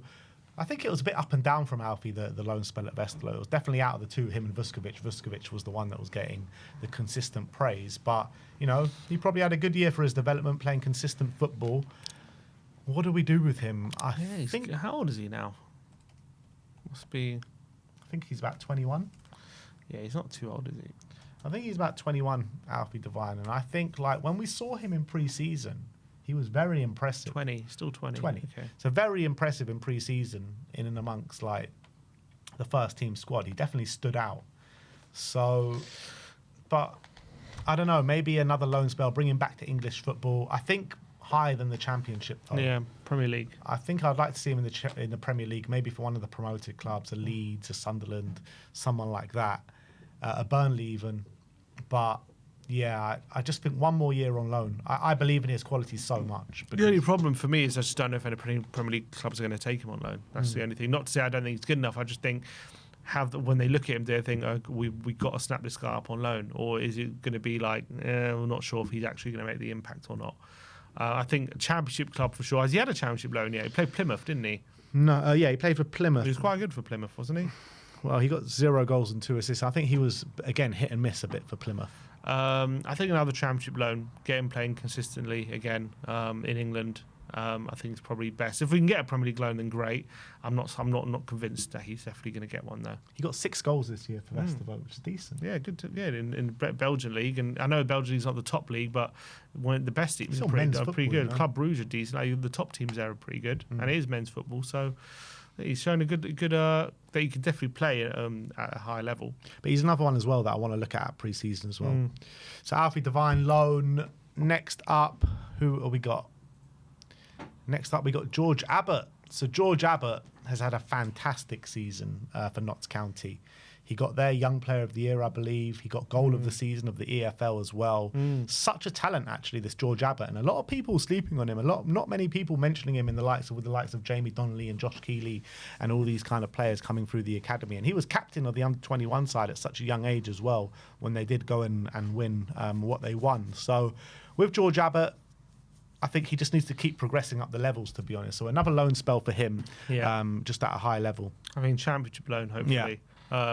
Smashed it in League Two. Brilliant for him. Consistent, apparently very consistent this season. But yeah, go to the championship, smash out there. And who knows what the future holds for him. But I don't think he's ready to come back to the Tottenham team, first team right now. So a championship loan.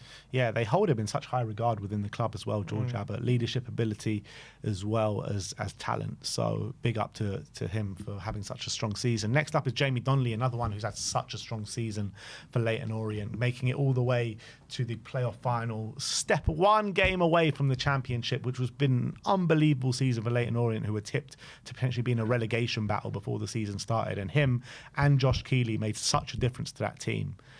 And yeah, I believe in this guy's talent so much. The year before, he was a star and a standout in the under-21 side. And yeah, he needs to move up a level as well. I would even say, if he's very lucky at a lower end Premier League, but I can see a championship. Yeah, I can't envisage anyone but the bottom of the three promoted teams going for him in the Premier League. I think he'll be lucky to get anywhere higher than that. But I think it'll be fantastic for him. He can. But I think more likely a top-end championship team. And look, he showed last season, even against Premier League opposition, against Man City, the goal he scored in the Cup. What a talent that guy is. What a wonder of a left foot he has. And I want to see it get put to good use at a higher level and see what he can do. I do think this guy, I'm really hopeful this guy one day is going to be a Tottenham first-team player. I just don't think right now, just yet. Yeah, I would say like a couple of years' time, you know. He's got the world at his feet, Jamie Donnelly, that's for sure. Next up is Alfie Dorrington. He as well has had a successful loan spell, won the Cup with Aberdeen in Scotland. Did he start the final? I'm pretty sure he did, but he was a regular starter for them, so I don't see why he wouldn't. Let me just check if he did start the final. I'm pretty sure he did. Yeah, he did. 80 minutes he played. There you go. And, you know, they beat Celtic, which is no mean feat in the Cup final. So, yeah, he had a strong season. He did get sent off against Celtic 2 games ago. Played 12 games, scored a goal. He only went there in January. So, yeah, what do we do with that? Dorrington, another loan spell back in English football? Because he's just been... This season was all about recovering and getting consistent game time because he had a horror injury. But... yeah, probably another loan spell, maybe in the Championship. I think so. He struggled for one reason or another to get English loans this year, but probably because of the injury. Yeah. So now he's proven his fitness. I think now the Championship loan is high hopes for him in terms of a big centre back who's actually quite good on the ball. And I know there's been a lot of talk about him in our academy, but now we've got Vuskovic and Phillips. Obviously, the talk about Dorrington is kind of quieting down a bit, but maybe a good Championship loan can get the hype back up. Yeah. And who do we have next? And lastly is the man, Josh Keeley. What a season he's had for Leyton Orient. Even scored a goal to get his side into the next round of the Cup, which was unbelievable. And I think they voted that as moment of the FA Cup as well. He got Leyton Orient's goal of the season, and in that was he was going up against Jamie Donnelly's goal from the halfway line against Manchester City. So. Yeah, they love him down there. They absolutely love him at Orient. He's showed such good levels of goalkeeping. And even in that Man City game, he was unbelievable, wasn't he? Shot after shot after shot he was keeping out. I believe he had a bit of a horror in the cup final, in the playoff cup final. Yeah. Dropped a bit of a clanger. But, look, doesn't take away from the season that he had. He's been phenomenal. And I would say, yeah, another loan spell, get him playing at a better level. I think Championship loan spell, yeah. I just can't see him being a Premier League number one for next season. I just can't see a Premier League team take him on loan. So I think a Championship loan spell, get him up a league, or whether it be maybe a top league somewhere else. But maybe a Championship loan spell will be best. We've got Kinski at the moment. We've got Vicario. There's not really any room for him. unless he wants to take the Whiteman role being fourth choice, but I don't think that's good for him. So I think if he comes in, I think he's probably. Do you not think he'd be third choice above Brandon? Not necessarily. Maybe. Yeah, maybe. Well, Brandon's been quite good when he's played, and he's played it. But yeah, it probably would be. It'd probably be battling out that third choice place, I guess. But I just don't think that's any good for his development. Yeah, I agree. I would like to see him in the Championship. Maybe another one for West Brom. So that is our keep, loan or sell. Let us know in the comments. Well, we didn't have Vuskovic, did we? But we didn't have Vuskovic, but I think Vuskovic is another loan for me. Another loan, yeah. He said himself, didn't he? He thinks probably with Romero and Van der Ven there, maybe he's going to go on loan. But maybe if Romero leaves, maybe there's something to be had. But yeah, I think there's another one. Take a look at pre-season, but I think I wouldn't mind one of Phillips staying. One of him or Phillips, I think. Yeah, we'll have to wait and see. But yeah, I think in an ideal scenario, probably loan. I think just to keep furthering his development. But back in keep England, smashing it up. He keeps going up the levels and keeps smashing it. So I think just carry on doing that. So yeah, that is our keep, loan or sell. Let us know in the comment section below your thoughts regarding that. And if you disagreed with us, do let us know and tell us what you disagreed with. But I'm just looking. There's Ali Gold's just done an article about this the CONMEBOL Cut Challenge. Oh yeah, what's he said? But he said it's unlikely to take place. Oh really? He said the Racing Club have opened talks about reviving the UEFA CONMEBOL Club Challenge to take on Tottenham with a game in Argentina or the US mooted. The main problem and why the fixture is believed to be unlikely at this point, according to those within UEFA, is finding the time in a packed calendar with the new expanded UEFA competitions, and that is the reason why the UEFA CONMEBOL Challenge Cup did not take place last year, because there was no room for a game between Atalanta and Ecuador's Liga de Quito.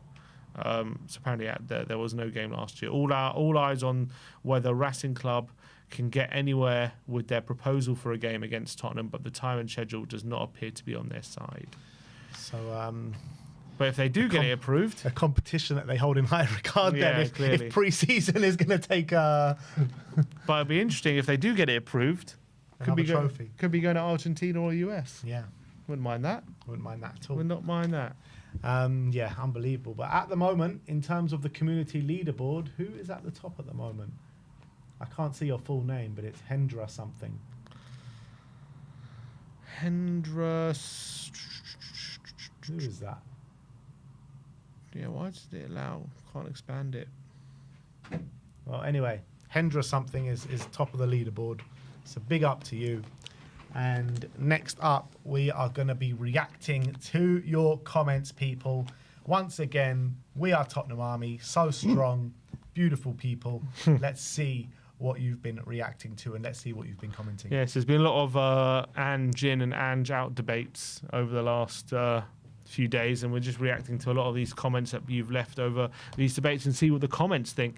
First of all, MJB THFC 1991 says, we have to be thankful for Ange for delivering a major trophy, but can't ignore not reaching 40 points in a Premier League season. I understand if they give Ange another shot, but also sacking him is more than understandable. Also, the uncertainty isn't ideal, but we did sign Jan Vertonghen at the same time. Harry Redknapp was sacked, so I'm sure players are being targeted already. So he's saying we signed Vertonghen when we missed out on Champions League, so we can get good players, he's saying, even if we did miss out. Yeah, I do feel like this kind of thing about Champions League and non-Champions League, I think it's a bit of a myth in terms of signing big players. We signed Cuti Romero in the Conference League.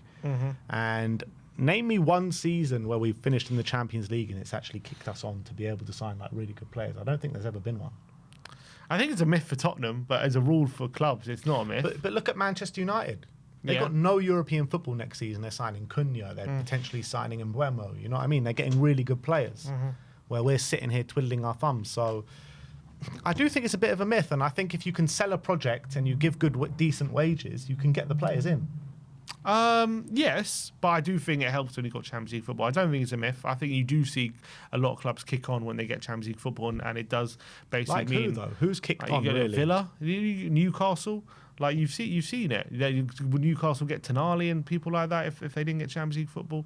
Like, I'm telling you, like, a lot of clubs do kick on, just Tottenham don't. It's a Tottenham thing. It's a Tottenham thing. Yeah, I think it's more of a Tottenham thing. Yeah, I'm not saying... Look, No one's saying it's impossible to get a good player if you miss out on Champions League. But I think when you get Champions League, it's an opportunity to really go for players that you might not have been able to get if you weren't in there. So I think it's not. I don't think it's a myth, but I do think definitely I agree with you. When it comes to Tottenham themselves, they don't take full advantage of getting in that competition. 100%. And what was the comment he made about Ange there in that? He said, we have to be thankful, but I just can't ignore or look past not getting 40 points. Yeah, and I think that's completely right, not to look past it and not to forget it, because you can't just give an automatic pass to the league season because we won the Europa League, 100%. However, the Europa League just buys him that more time, in my opinion. And I think it's only right to carry on for him for delivering such success to this football club. But that doesn't say that he's not walking a tightrope for next season. No, he understands. He must understand that league form is, for a club like us, it is completely unacceptable, and we can't allow ourselves to be that low down in the league for sure. Ever again. 100%. But you also got to realise the way the season went, especially those last 2 months of the season, we pretty much just binned off the league. We were just saying, look, we're going to put all our eggs in the Europa League basket. And that was because, in my view, the injuries had completely derailed our Premier League season, which means by the time those injuries came back, we were pretty much nowhere in the league and we weren't getting anywhere. And I think it was the right thing to do what he did. And it did mean that we finished as low as we did. And obviously, even within that context that I'm saying, we probably should have picked up more points and just won more games. But at the end of the day, I think it was the right way to go about it once those players came back. Maybe it was the right way to go about it in that specific scenario, but we can't ever let that be a scenario ever again. 100%. Like, and we can't. It's embarrassing where you're halfway through a season and you just completely bin off the league campaign to focus on a cup. Like, it's embarrassing. We need to be focusing on all fronts. 100%. But at the end of the day, we had 12 players missing for 3 months. No, I get that. You know what I mean? So it's an impossible situation. No, that's why I'm saying it was the right decision. Yeah. I think it was the right decision at the time. It's not like we were in that position because, like, for no reason, is my point. Mm-hmm. No, I agree with that. And all I'm saying is we cannot ever let that happen again. Mm-hmm. Agreed. And we have to learn mistakes from why all those players got injured, all that kind of stuff. Only MC4727 says, made a great point on TalkSport. If Ange feels like he needs to prioritise the UEFA over the league form, then how is he going to balance with Champions League football like Milan, PSG, Bayern and Madrid and Barca when another important 3 points on the weekend, you know? Yeah, it's a good point, but we need to equip the squad well enough. This is what it all comes down to this season, is equipping the squad well enough that we can challenge on all fronts, that we can play a very strong team in the Champions League and back it up with a very strong team in the Premier League on the weekend. Like, if we were going to go into next season with more or less the same squad, that's never going to happen. Correct.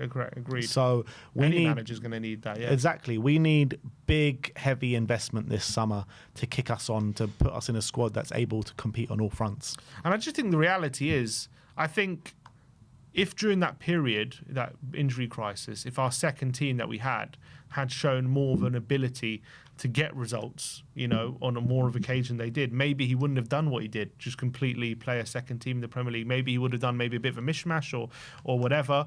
But the reality is the form was so bad when we had all those injuries. I think it just showed the second team was just not up for it. All the players coming in, they weren't up for when they're all together winning games consistently. And as much as it's hard to take, it wasn't a case of Ange himself not being able to balance. I just think the squad wasn't able to balance the both competitions this season.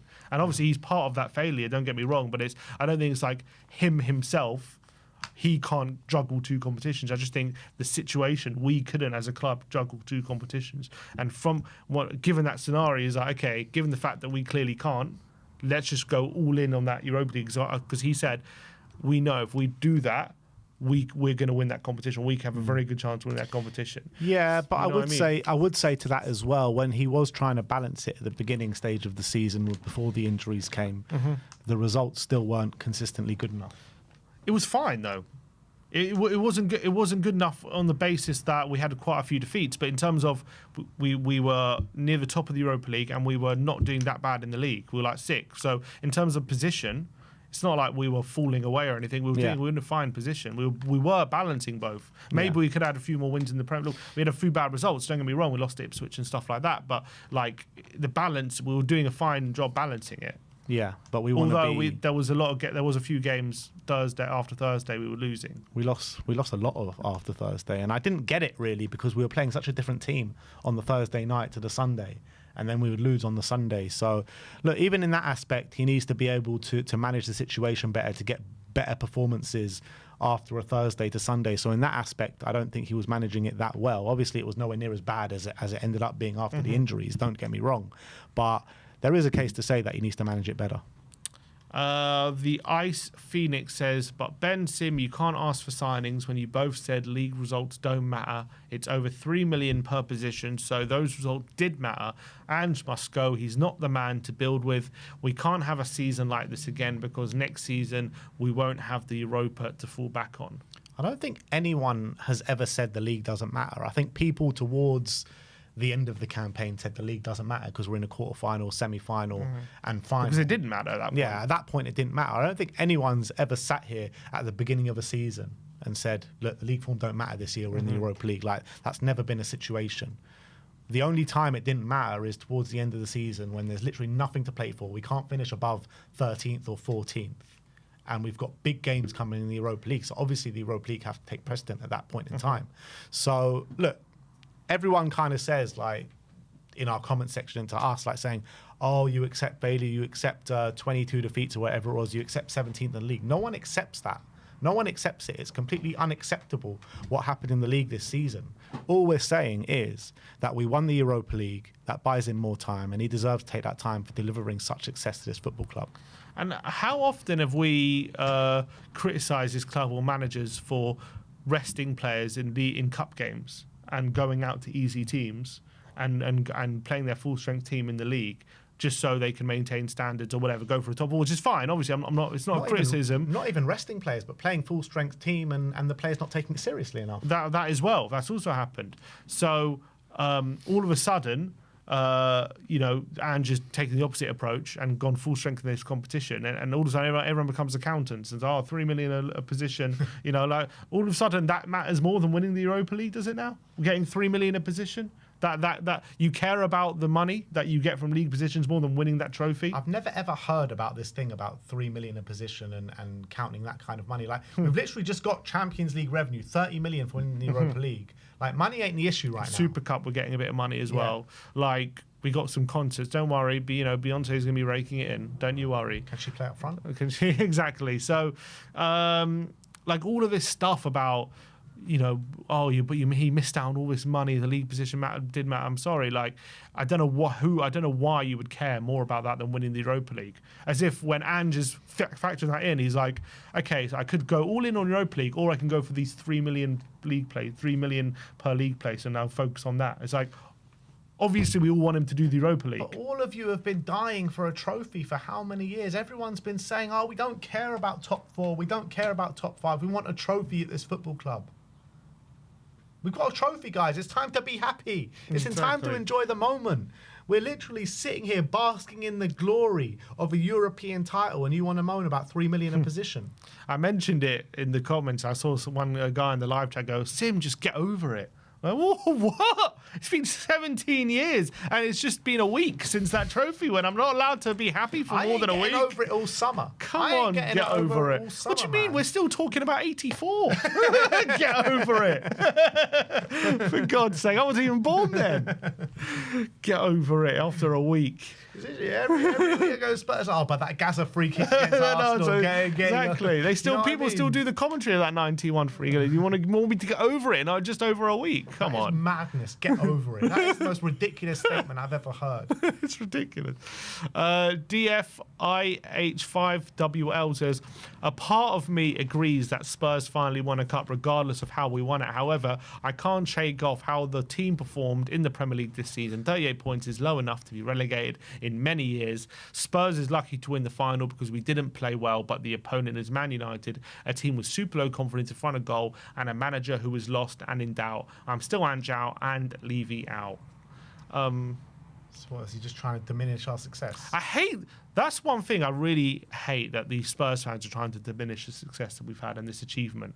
They're trying to say all these different things about, look how bad the Europa League is this year. First of all, the Europa League, yes, it's not a rare occurrence that teams drop from the Champions League and win this Europa League, but it's only happened 7 times in the last 20. It's not like it happens every year. It's not like it's guaranteed, all right? So it's not like only you Champions League winners of Champions League dropouts win. And also, Champions League dropouts, they're not like the best teams always. Sometimes they are bad teams that drop in, okay? It's not like this silver bullet, like, oh, look, there's no Champions League dropouts, it means it's a shit Europa League. No, it's still a bloody hard competition to win. Well, they still drop in because they're failures. Exactly. That's why they drop in. And there's still, as well, in this competition we've had, teams that are very high up in all the top 5 leagues, who are teams that are going to be playing Champions League football next season. Okay, they're going to be worthy of that competition I've been in and haven't been able to win this competition. Albeit won't do much in the Champions League. What? The teams that have been, yeah, probably not, but still they're going to be playing there, all right, and they're going to be earning their place with their league position in their what's called league season, and in all top 5 leagues, there are teams that have finished fairly high up in their leagues who have been in this competition and haven't been able to win it. Regardless, people say, oh yeah, but how many of them did you play? That doesn't matter. It doesn't matter how many they played. They were in this competition. They didn't win it. Why didn't they win it? Because it's not easy. Well, we played one in the semi-final, one in the quarter-final. They're both going to be in the Champions League next season. Yeah, but as well, but it's irrelevant anyway. They were in the competition. No one says, like when Arsenal won the FA Cup and they played Wigan in the semis and Hull in the final, they didn't say, oh, how many of the players? They won it because everyone was in it and they couldn't win it, and Arsenal won it. Why was this narrative not spin for that trophy when they won the FA Cup and Hull and Wigan? Yeah, no one cares. Doesn't matter. Doesn't matter because it's a stupid narrative. This narrative that this competition is being diminished. It was a hard competition to win. Many good teams in this competition, and just because not all of the teams we had to play all of them, it's irrelevant because those teams we did play had to beat those teams. It's only because we finished 17th. Yeah, that's probably why. That is why. But those teams that you're talking about, they couldn't win this competition because it's hard to win. It's not easy to win. And also when people say, like, all I want is the Spurs to balance both the league and the cups and stuff, and I understand that. Obviously, we all want that. But no manager's been able to do that. Not one manager. Koch was. Yeah, but he never won a competition, so he wasn't. He never won it, but he got to the Champions League final. Yeah, but agreed. First of all, I was in his 5th season. But yeah, he did. Fair enough. But he never won it. No. As in, so... Well, you're talking about Premier League era. We've only got 3 cup-winning managers. That's the point. That's the point, because every time we've rested players in the cups, we've gone out because our second team's never been good enough. Whenever we've even chopped and changed, how many times have we embarrassed ourselves in cups? This is why I don't get it's like fans don't know who they're supporting sometimes. It's like fans don't know who we are. Like, every time we have chopped and changed in the cups, even against the easiest of teams, Norwich, Sheffield United, Colchester, we've gone out and we've lost and embarrassed ourselves. Again, and again and again and again and again. How much evidence do you need?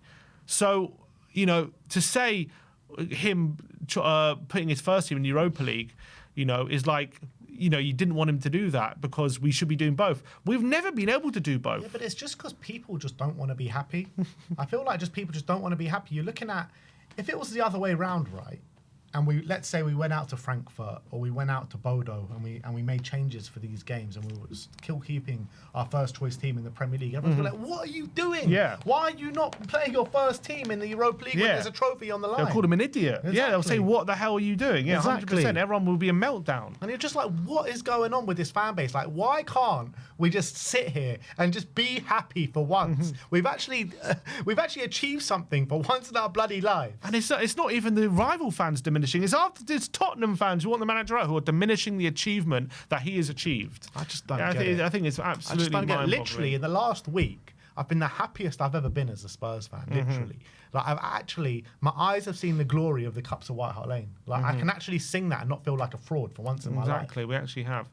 I'm seeing people, we never finished 17th. It doesn't matter. At that point, if we didn't have that Europa League campaign, I'm sure we would have played all our first team in all these Premier League games and the results would be much better. And we probably would have finished, maybe not top half, we probably would have finished like, lower mid-table, and it wouldn't have been that bad, as 17th. But Ange took the decision to do that and risked making us Like, risked himself, made him look like a fool to finish 17th and not win it, to give us the best chance to win that Europa League. And it was our best shot, and it was the right thing to do. And also, like, in many years to come, when we're looking back on this, like, is anyone going to be talking about finishing 17th in the league, or is everyone going to be talking about, that night in Bilbao? Where did we finish in 84? No one remembers. It doesn't matter. I don't even know where we finished in 84. Exactly. So, as I'm saying, no one remembers. It doesn't matter. It matters the glory. And also, and I think it's important to note, the great managers of this football club, Bill Nicholson and Keith Birkinshaw, they're the most successful managers in the history of this football club. Keith Birkinshaw took us down. If he was managing us in the social media generation, he would never have survived. Bill Nicholson as well. These two managers, apart from Ange, had the two worst league campaigns for us in our history. Just let that sink in. Let that sink in. And also our two most successful managers as well. Exactly. Melon Caton Yates says, to me, this starts with a simple question. Do the players want to be successful next season? If you think the answer is no, then fair enough, we can't agree. But if the answer is yes, then you have to ask yourself why the players want Ange to return. The players want success. They know Ange as a manager better than any one of us fans, and they want Ange back. That should be enough. What is it that someone in the Ange out camp knows that the players don't? Yeah, well, I mean, I was part of the Ange out camp. You know all the players, do you? Know him, do you? I was in the Ange out camp, and at the moment in time when I was in the Ange out camp, I could only go on the league form and going out the cup. So that's what I was going on. And if we wouldn't have won this Europa League, then I would probably still be there. But we did win it. It's brought in more time. And also, what I've been thinking about is how much the players are behind him.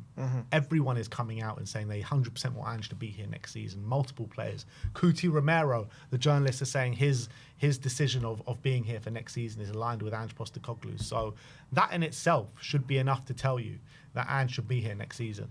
Agreed. And I think as well, the fact that we've gone through so much pain in the league this season and all this kind of stuff, all the problems that we've had, and we've come through all of it with success, with a trophy, the first trophy in 17 years, with that tangible success, not just, form. It's success you can touch, you can feel, you will be up on the wall in the stadium. Like, that is what these players have been through. And these players, they know the form, they know how bad we've been. It's no secret to them, but they haven't turned on the manager. They haven't blamed the manager. They haven't used him as a scapegoat they haven't thrown the manager under the bus like a lot of other previous squads and managers has happened. There hasn't been any leaks about any unhappiness, any of this kind of stuff. And I think maybe part of it is the players taking a bit of responsibility themselves in terms of how the season has gone, maybe an acceptance of that this unprecedented injury crisis, how much has it affected the team. But I think they know that the football, we've seen it, maybe obviously not been enough, but I do think the football he plays can work. I really believe that.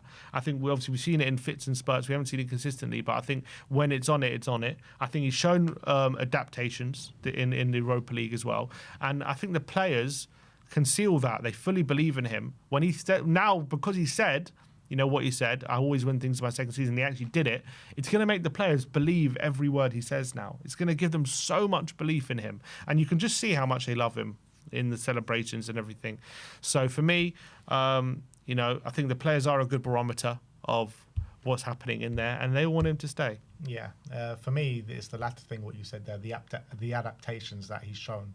I think that goes a long way to instilling belief in him, in my opinion. And all of you lot that are probably Ange out right now, all of you said would probably, Maurizio Pochettino was a failure at this club because he didn't win a trophy.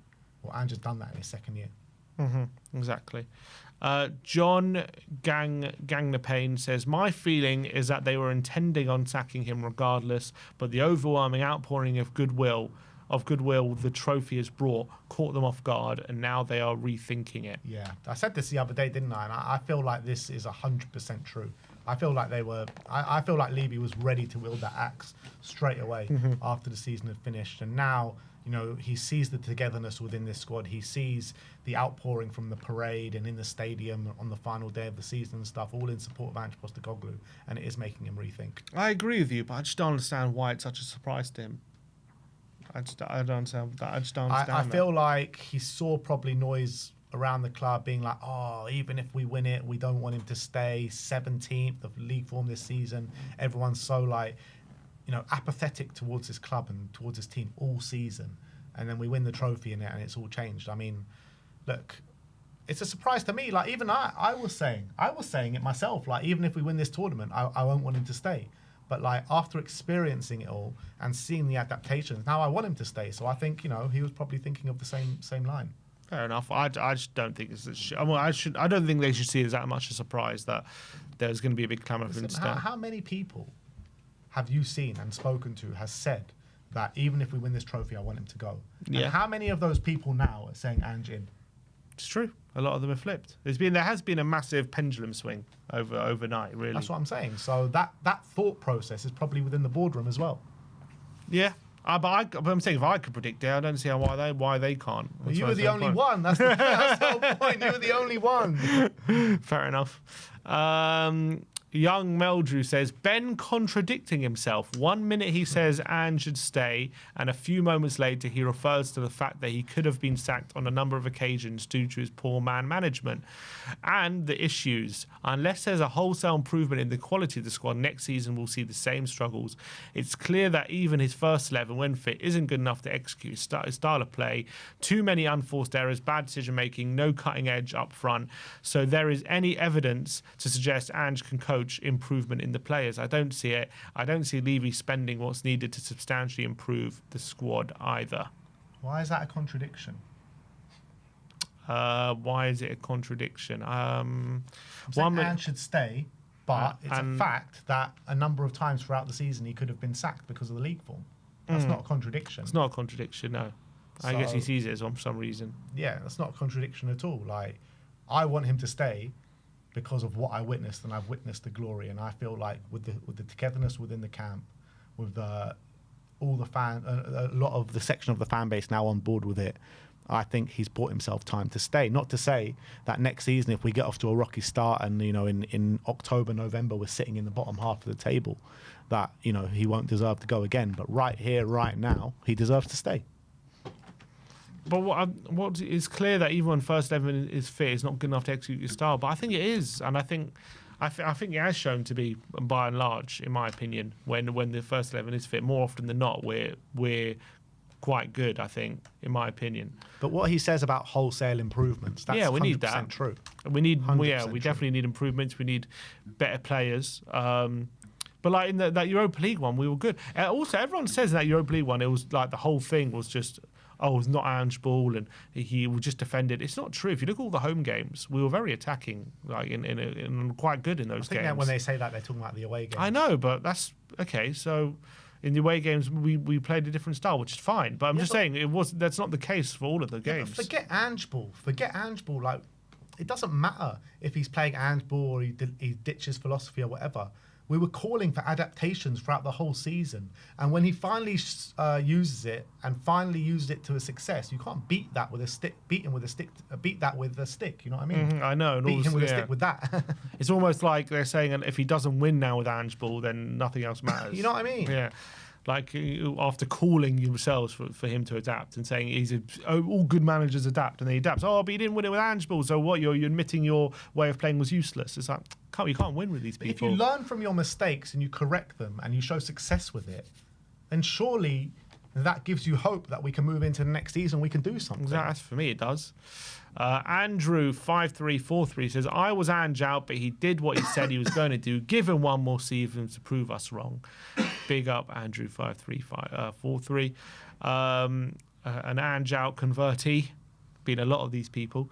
Manzura Hamed 3383 says, how long do you need to do a proper rebuild, which should have been begun when Poch was here? Howe took 3 full seasons before he won and not playing in Europe. Ange won a European trophy after 2 seasons. The players are on side because he has delivered success without our best midfielders. Yeah. And a lot without our best defenders as well. Well, I mean, he had the best defenders for the cup run, but throughout the whole season he didn't have that. And when Howe didn't have his best team last year, he had a massive drop off as well. So I mean, injuries do come to play. Finishing 17th is obviously, that's a massive blot against Ange in terms of his tenure here. But Yeah, look, we need to see a lot better next season. That's the reality. And if we don't, then he'll suffer the same fate as every other manager. But I'm just going to back on the side of the glory and say he's going to do it. How many managers have won a European trophy in within 2 seasons in top 6? Mourinho didn't he? Di Matteo. Mourinho, Di Matteo. Who else? Who else has won the Europa League in the big clubs? Just Chelsea, isn't it? Chelsea Is it and Chelsea? Liverpool. Yeah, Liverpool's a while ago though. I don't remember. Man the United, manager obviously. situation. It's not Pep. Pep hasn't. Pep Not and many. Klopp. Yeah, not many. Not many. I'm who was this? Yeah, Man Bear Pig 6329 says, I'm fine with giving Ange another go. The question we have to ask though is whether Levy and Enoch are going to properly back a manager on a short leash. Yeah, that is another question. But I do feel like a lot of the players that we've signed anyway can work under multiple different managers. It's not just a case of they're bought for Ange and they can't work under any other manager, you know? Like, the reality is, if Ange leaves, we need to carry on that kind of same philosophy and you know, front foot attacking football where these same players can work in the next manager's system. You know, everything needs to work together. Yeah, agreed. And I think I understand what they're saying, like, are they really going to back him? But yeah, hopefully the players we sign, you know, like, let's say are they really going to give him 70 million to splash on Eze? But Eze should be able to play for any manager. Even if you get a back 3 manager, Eze can play in that system as well. Like that's the kind of players we should be going for this summer. So I don't buy this. They're not going to give Ange the money to spend because he's on a short leash. Like, all the players that we should sign this summer under Ange should work anywhere under any manager. We signed Porro for Conte. Yeah. You know what I mean? And it worked. And it worked for Ange. He made it work. We signed a doggy for Conte. So they should be giving money. They should know, regardless of who the manager is, we need serious investment this summer if we're going to be competing on the Champions League front, Premier League front, all the cups as well. We just need more depth and we need more quality for the first team. And last one, where is it gone? Last one is May Fellows says the club didn't finish top 4 in the Prem. It needed a trophy. Ange delivered in 100 games with an injury crisis, average squad, no Kulu, Madison and Bergvall in the final. Get a grip. 100%. A lot of Spurs fans need to get a grip right now. This is all we've wanted for so long, and yes, it's come with an unwanted kind of record in terms of our worst league campaign ever. But we just got to pray and hope that it was the injuries that put us in this situation. And you can't discredit a Europa League trophy. First time since 1984. It's such a big occasion, such a big moment for this football club. And to say that Ange needs to go off the back of it, I just think it's absolutely ludicrous. Yeah, absolutely agreed. All right, that's all the comments. All right, that is the way you reacted in the comments. Now we've got a... was there a super chat there? There was one, yeah. Oh, it wasn't just like a sticker. Super sticker. Well, many thanks anyway. Who was it from? Korean person. Well, thank you very much. Kamsahamnida. But we're going to finish off with a bit of on the ball content, and me and Sim are going to be predicting our Premier League team. Well, not predicting. Me and Sim are going to be reacting to our Premier League team of the season. So me and Sim have both picked our own lineups, and we're going to start off with the goalkeeper. So who have you gone for, Sim? I have gone for David Raya. David Raya? Yeah.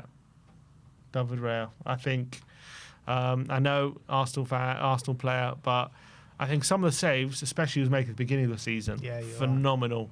Keep winning them games, literally single-handedly, saving penalties, all that kind of stuff. They've obviously continued to have the best defence in the league. I think can't remember too many serious mistakes he's made. I think he's been very, very consistent this season, and you've got to give him his props. So I'm giving it to David Raya. Yeah, I think Raya has been absolutely fantastic this season. He really has. But the player I've gone for is Matt Sells of Nottingham Forest. I think he's been phenomenal this season as well. And I think he as well has kept Nottingham Forest in a number of games this season. Raya is the better keeper, in my opinion, than Matt Sells. But I just think he's had such a standout season, Matt Sells. And Nottingham Forest have had one of the best defences in the league as well. And look, he's been helped for sure with the two centre-backs in front of him and the structure that Nuno plays. But I feel like maybe Raya's had that as well. Yeah, two players who've had top seasons, to be fair. Special mention as well to Dean Henderson, because I think Dean Henderson's been fantastic this season as well. 100%. Saving a penalty in the final as well. Doesn't get much better than that. Yeah.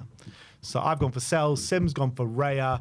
Let's go to right back first. Who have you gone for on your right back? Who did I go for? I went for Ole Einar. Ole Einar. Ole Einar. Interesting. Ole Einar has had a fantastic season. Yeah, phenomenal season for Nottingham Forest. Consistently, defensively, really strong. Not many people have been getting past him. Also, got a decent amount of assists, gets forward really well. Has been, especially a player as well, who's been in the Premier League for a while in terms of just being around, but never really been settled anywhere. But found his home at Forest, and he's looking like he's finally become that player that people hoped he would. So fair play to him. Yeah, I mean, Einar's been good, but I don't think he's been as good as Munoz for Crystal Palace. I've gone for Munoz. I think he's been fantastic this season. He's dominated that side of the pitch pretty much week in, week out, and goal contributions to his name as well. He's been such a danger from an attacking standpoint as well. I think he's created probably the most XG from anyone in that position in the league this season. I think Munoz is fantastic, and I think it's probably a matter of time until he gets a move to a bigger club, in my opinion. Agreed. He's had a phenomenal season. You think Einar's been better than Munoz this season? Yeah, I think so. I think Munoz took a bit of time to get into the season. I think Einar maybe what's called the whole stretch has probably been a bit better. But I think Munoz for the last 3-4 months, he's probably been the best right back in the league. But I would say over the season, I think Einar maybe just about shades it. Yeah, 4 goals, 5 assists, 9 goal contributions for Munoz this season. Fantastic. Phenomenal. Absolutely fantastic. But let us know in the comment section below, who has been right back of the season this year? Has it been Munoz or has it been Ole Einar? At right centre-back, who are you going for? I have gone for Virgil van Dijk. Yeah. Virgil, Liverpool captain. I think he's had a phenomenal season, especially given his age. You're thinking, is he ever going to, decrease that quality? But he's been brilliant. Him and Kanate together. This season. Well, it doesn't really matter. He's at centre back, and yeah, I think he's been phenomenal. Well, to be fair, I think my left centre back played all right, so maybe I should have said the other guy first. But anyway, it doesn't matter. We'll go left centre back then first. We'll go left centre back because I've also gone for Virgil van Dijk. Yeah, we've gone for the same at Virgil van Dijk at left centre back. He's just got back to those levels. He's just unbeatable, isn't he? He's been phenomenal. Unbeatable. Yeah, and you watch him play, you're just like, how is he still this good at 34? But he's physically at his peak pretty much. He's done brilliantly, really, really brilliantly. And you really thought it was going to maybe be time to start looking at a successor, but instead they've given him a new contract. Yeah, unbelievable season for Virgil van Dijk, and he's been a key part of their success this season. Now we go on to the right centre back, and who have you gone for? I have gone for Milenkovic. Yeah, same. Milenkovic. I think he's been phenomenal. He's just been a player basically coming into Forest. He had a lot of doubts whether he was going to be ready for the Premier League or fit for the Premier League, but he's proved them all wrong. Physically, absolute monster, being a big threat from set pieces, but he's also such a big kind of reason why when Forrest's in that low block, he just heads everything away, doesn't he? And does absolutely brilliantly. So monster in both absolutely boxes. Monster, yeah. Having a bit of trouble here with the lineup. What's the plus at the top one? The top one. Yeah.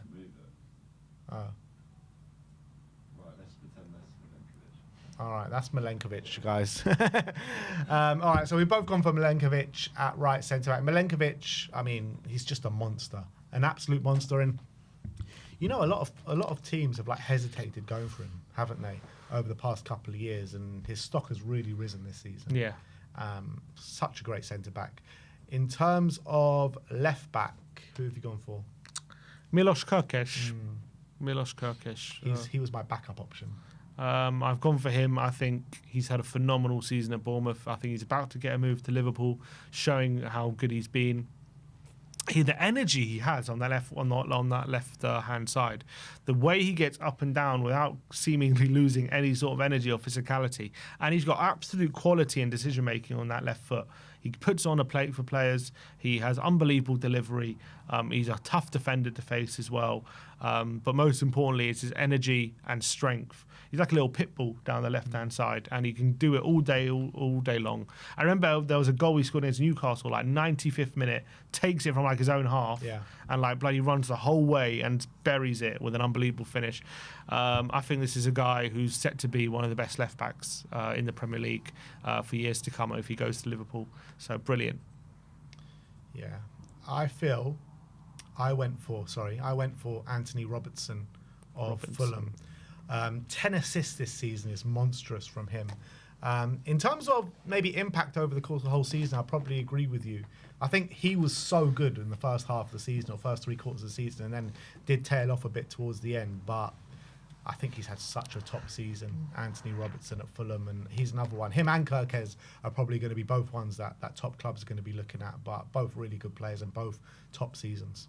Absolutely, phenomenal. But let us know, who do you think goes in? Is it going to be Milos Kirkes or is it going to be Anthony Robertson?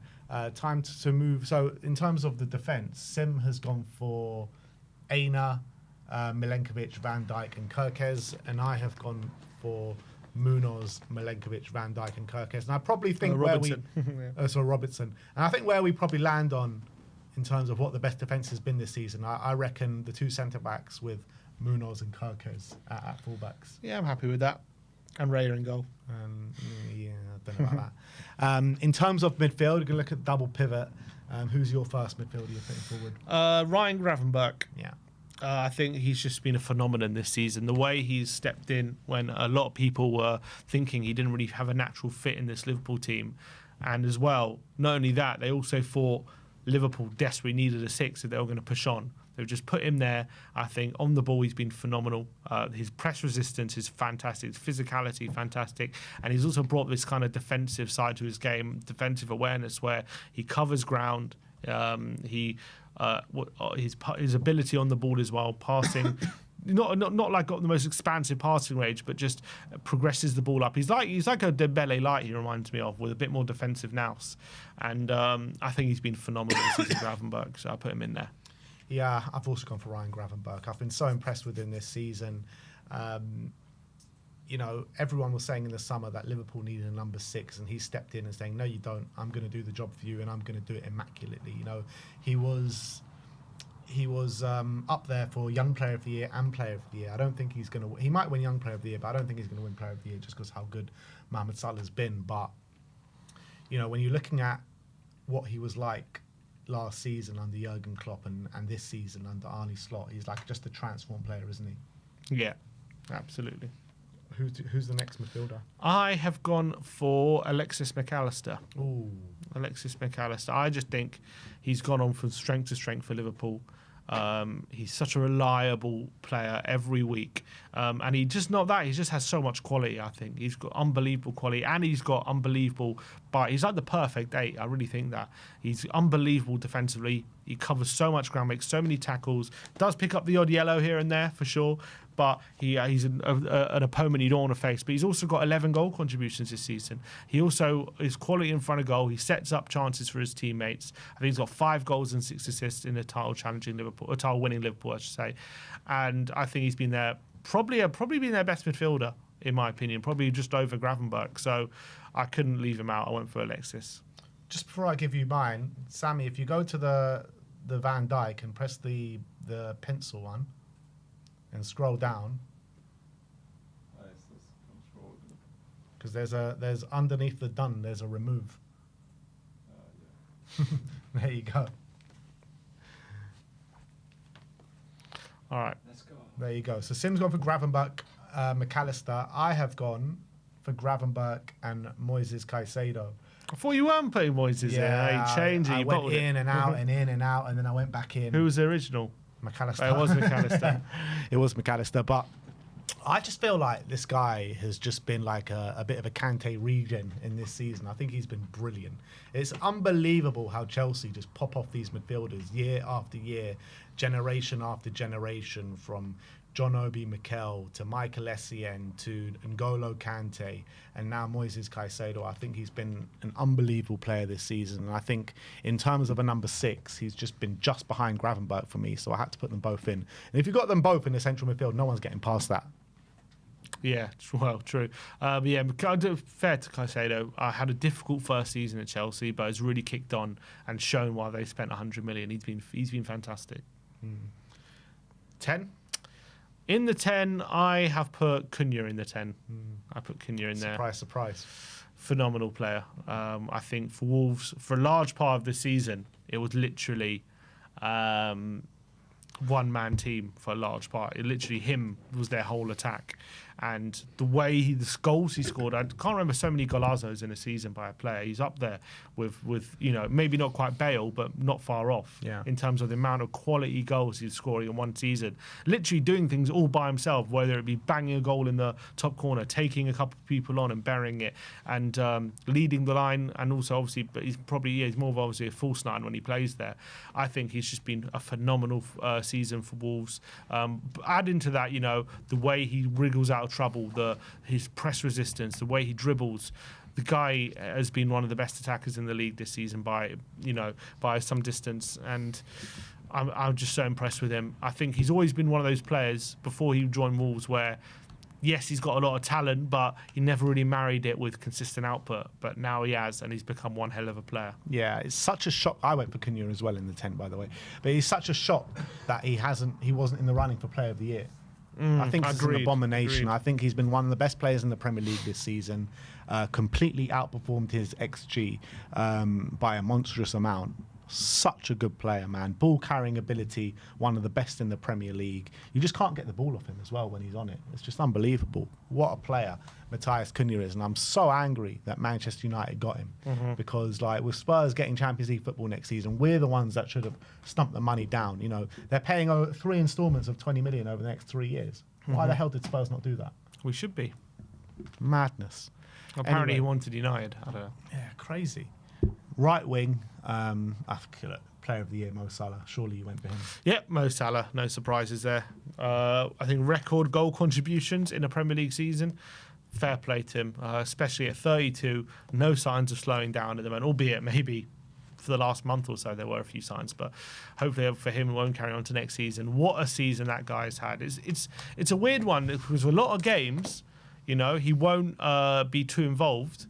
But what he has done is he's almost like it's similar to like what Messi does later in his career, where he just picks his moment. He's so smart about where he positions himself, and knowing that, yes, he knows he can go 70 or 80 minutes without touching the ball or doing anything, but he knows there'll be a moment in the game where he picks the ball up in space and in a moment where in an area where he needs to, and he'll make the difference. And that's what the quality he does, and that's why he's worth having on the pitch. The guy has had a phenomenal season. He's a phenomenal player. He's a Premier League legend, and what a season he's had. Yeah, obviously I went for him as well. And I thought it was really interesting hearing him talk after the last game of the season when he had that conversation with Arne Slot at the beginning of the season where he said, get me in the right positions at the right time and I'll do the business for you. Don't get me doing too much defensive work. Don't get me to burn out, and I'll get the goal contributions that you need for this team. And that's exactly what happened. Exactly. So they called it, and it's been it's pretty much what's probably won them the league, just doing that. Yeah. Left wing, who've you gone for? Not really many standouts in there. No, I kind of cheated a bit. Yeah. I went for Brian Mbeumo. Yeah. I just put him in the front line. I couldn't leave him out the team of the year. I think he deserves it. So I did put him a left wing, even though he's not really a left winger. But what a player. 20 Premier League goals this season for a Brentford side that lost Ivan Toney at the beginning of the season. I think he's really taking his game on and yet another level. He's getting more and more goals every single year. And Brentford obviously have gone on from strength to strength, finishing in the top half this season. And a lot of it is down to him. And look, shout out to Whistler as well. But I think Brian Mbeumo obviously deserves a special mention for just his ability in front of goal. That he's got such killer instinct. What a killer of a left foot. And again, another player, similar to Cunha, where when Brentford first came up, I was like, this guy is good. But the one thing holding him back was he'd get in the position, but he'd keep hitting the post, or the shot kept getting saved. He wasn't clinical. And I said, as soon as this guy becomes clinical, this guy's going to become a world-class player. And I think he's on his way to doing that.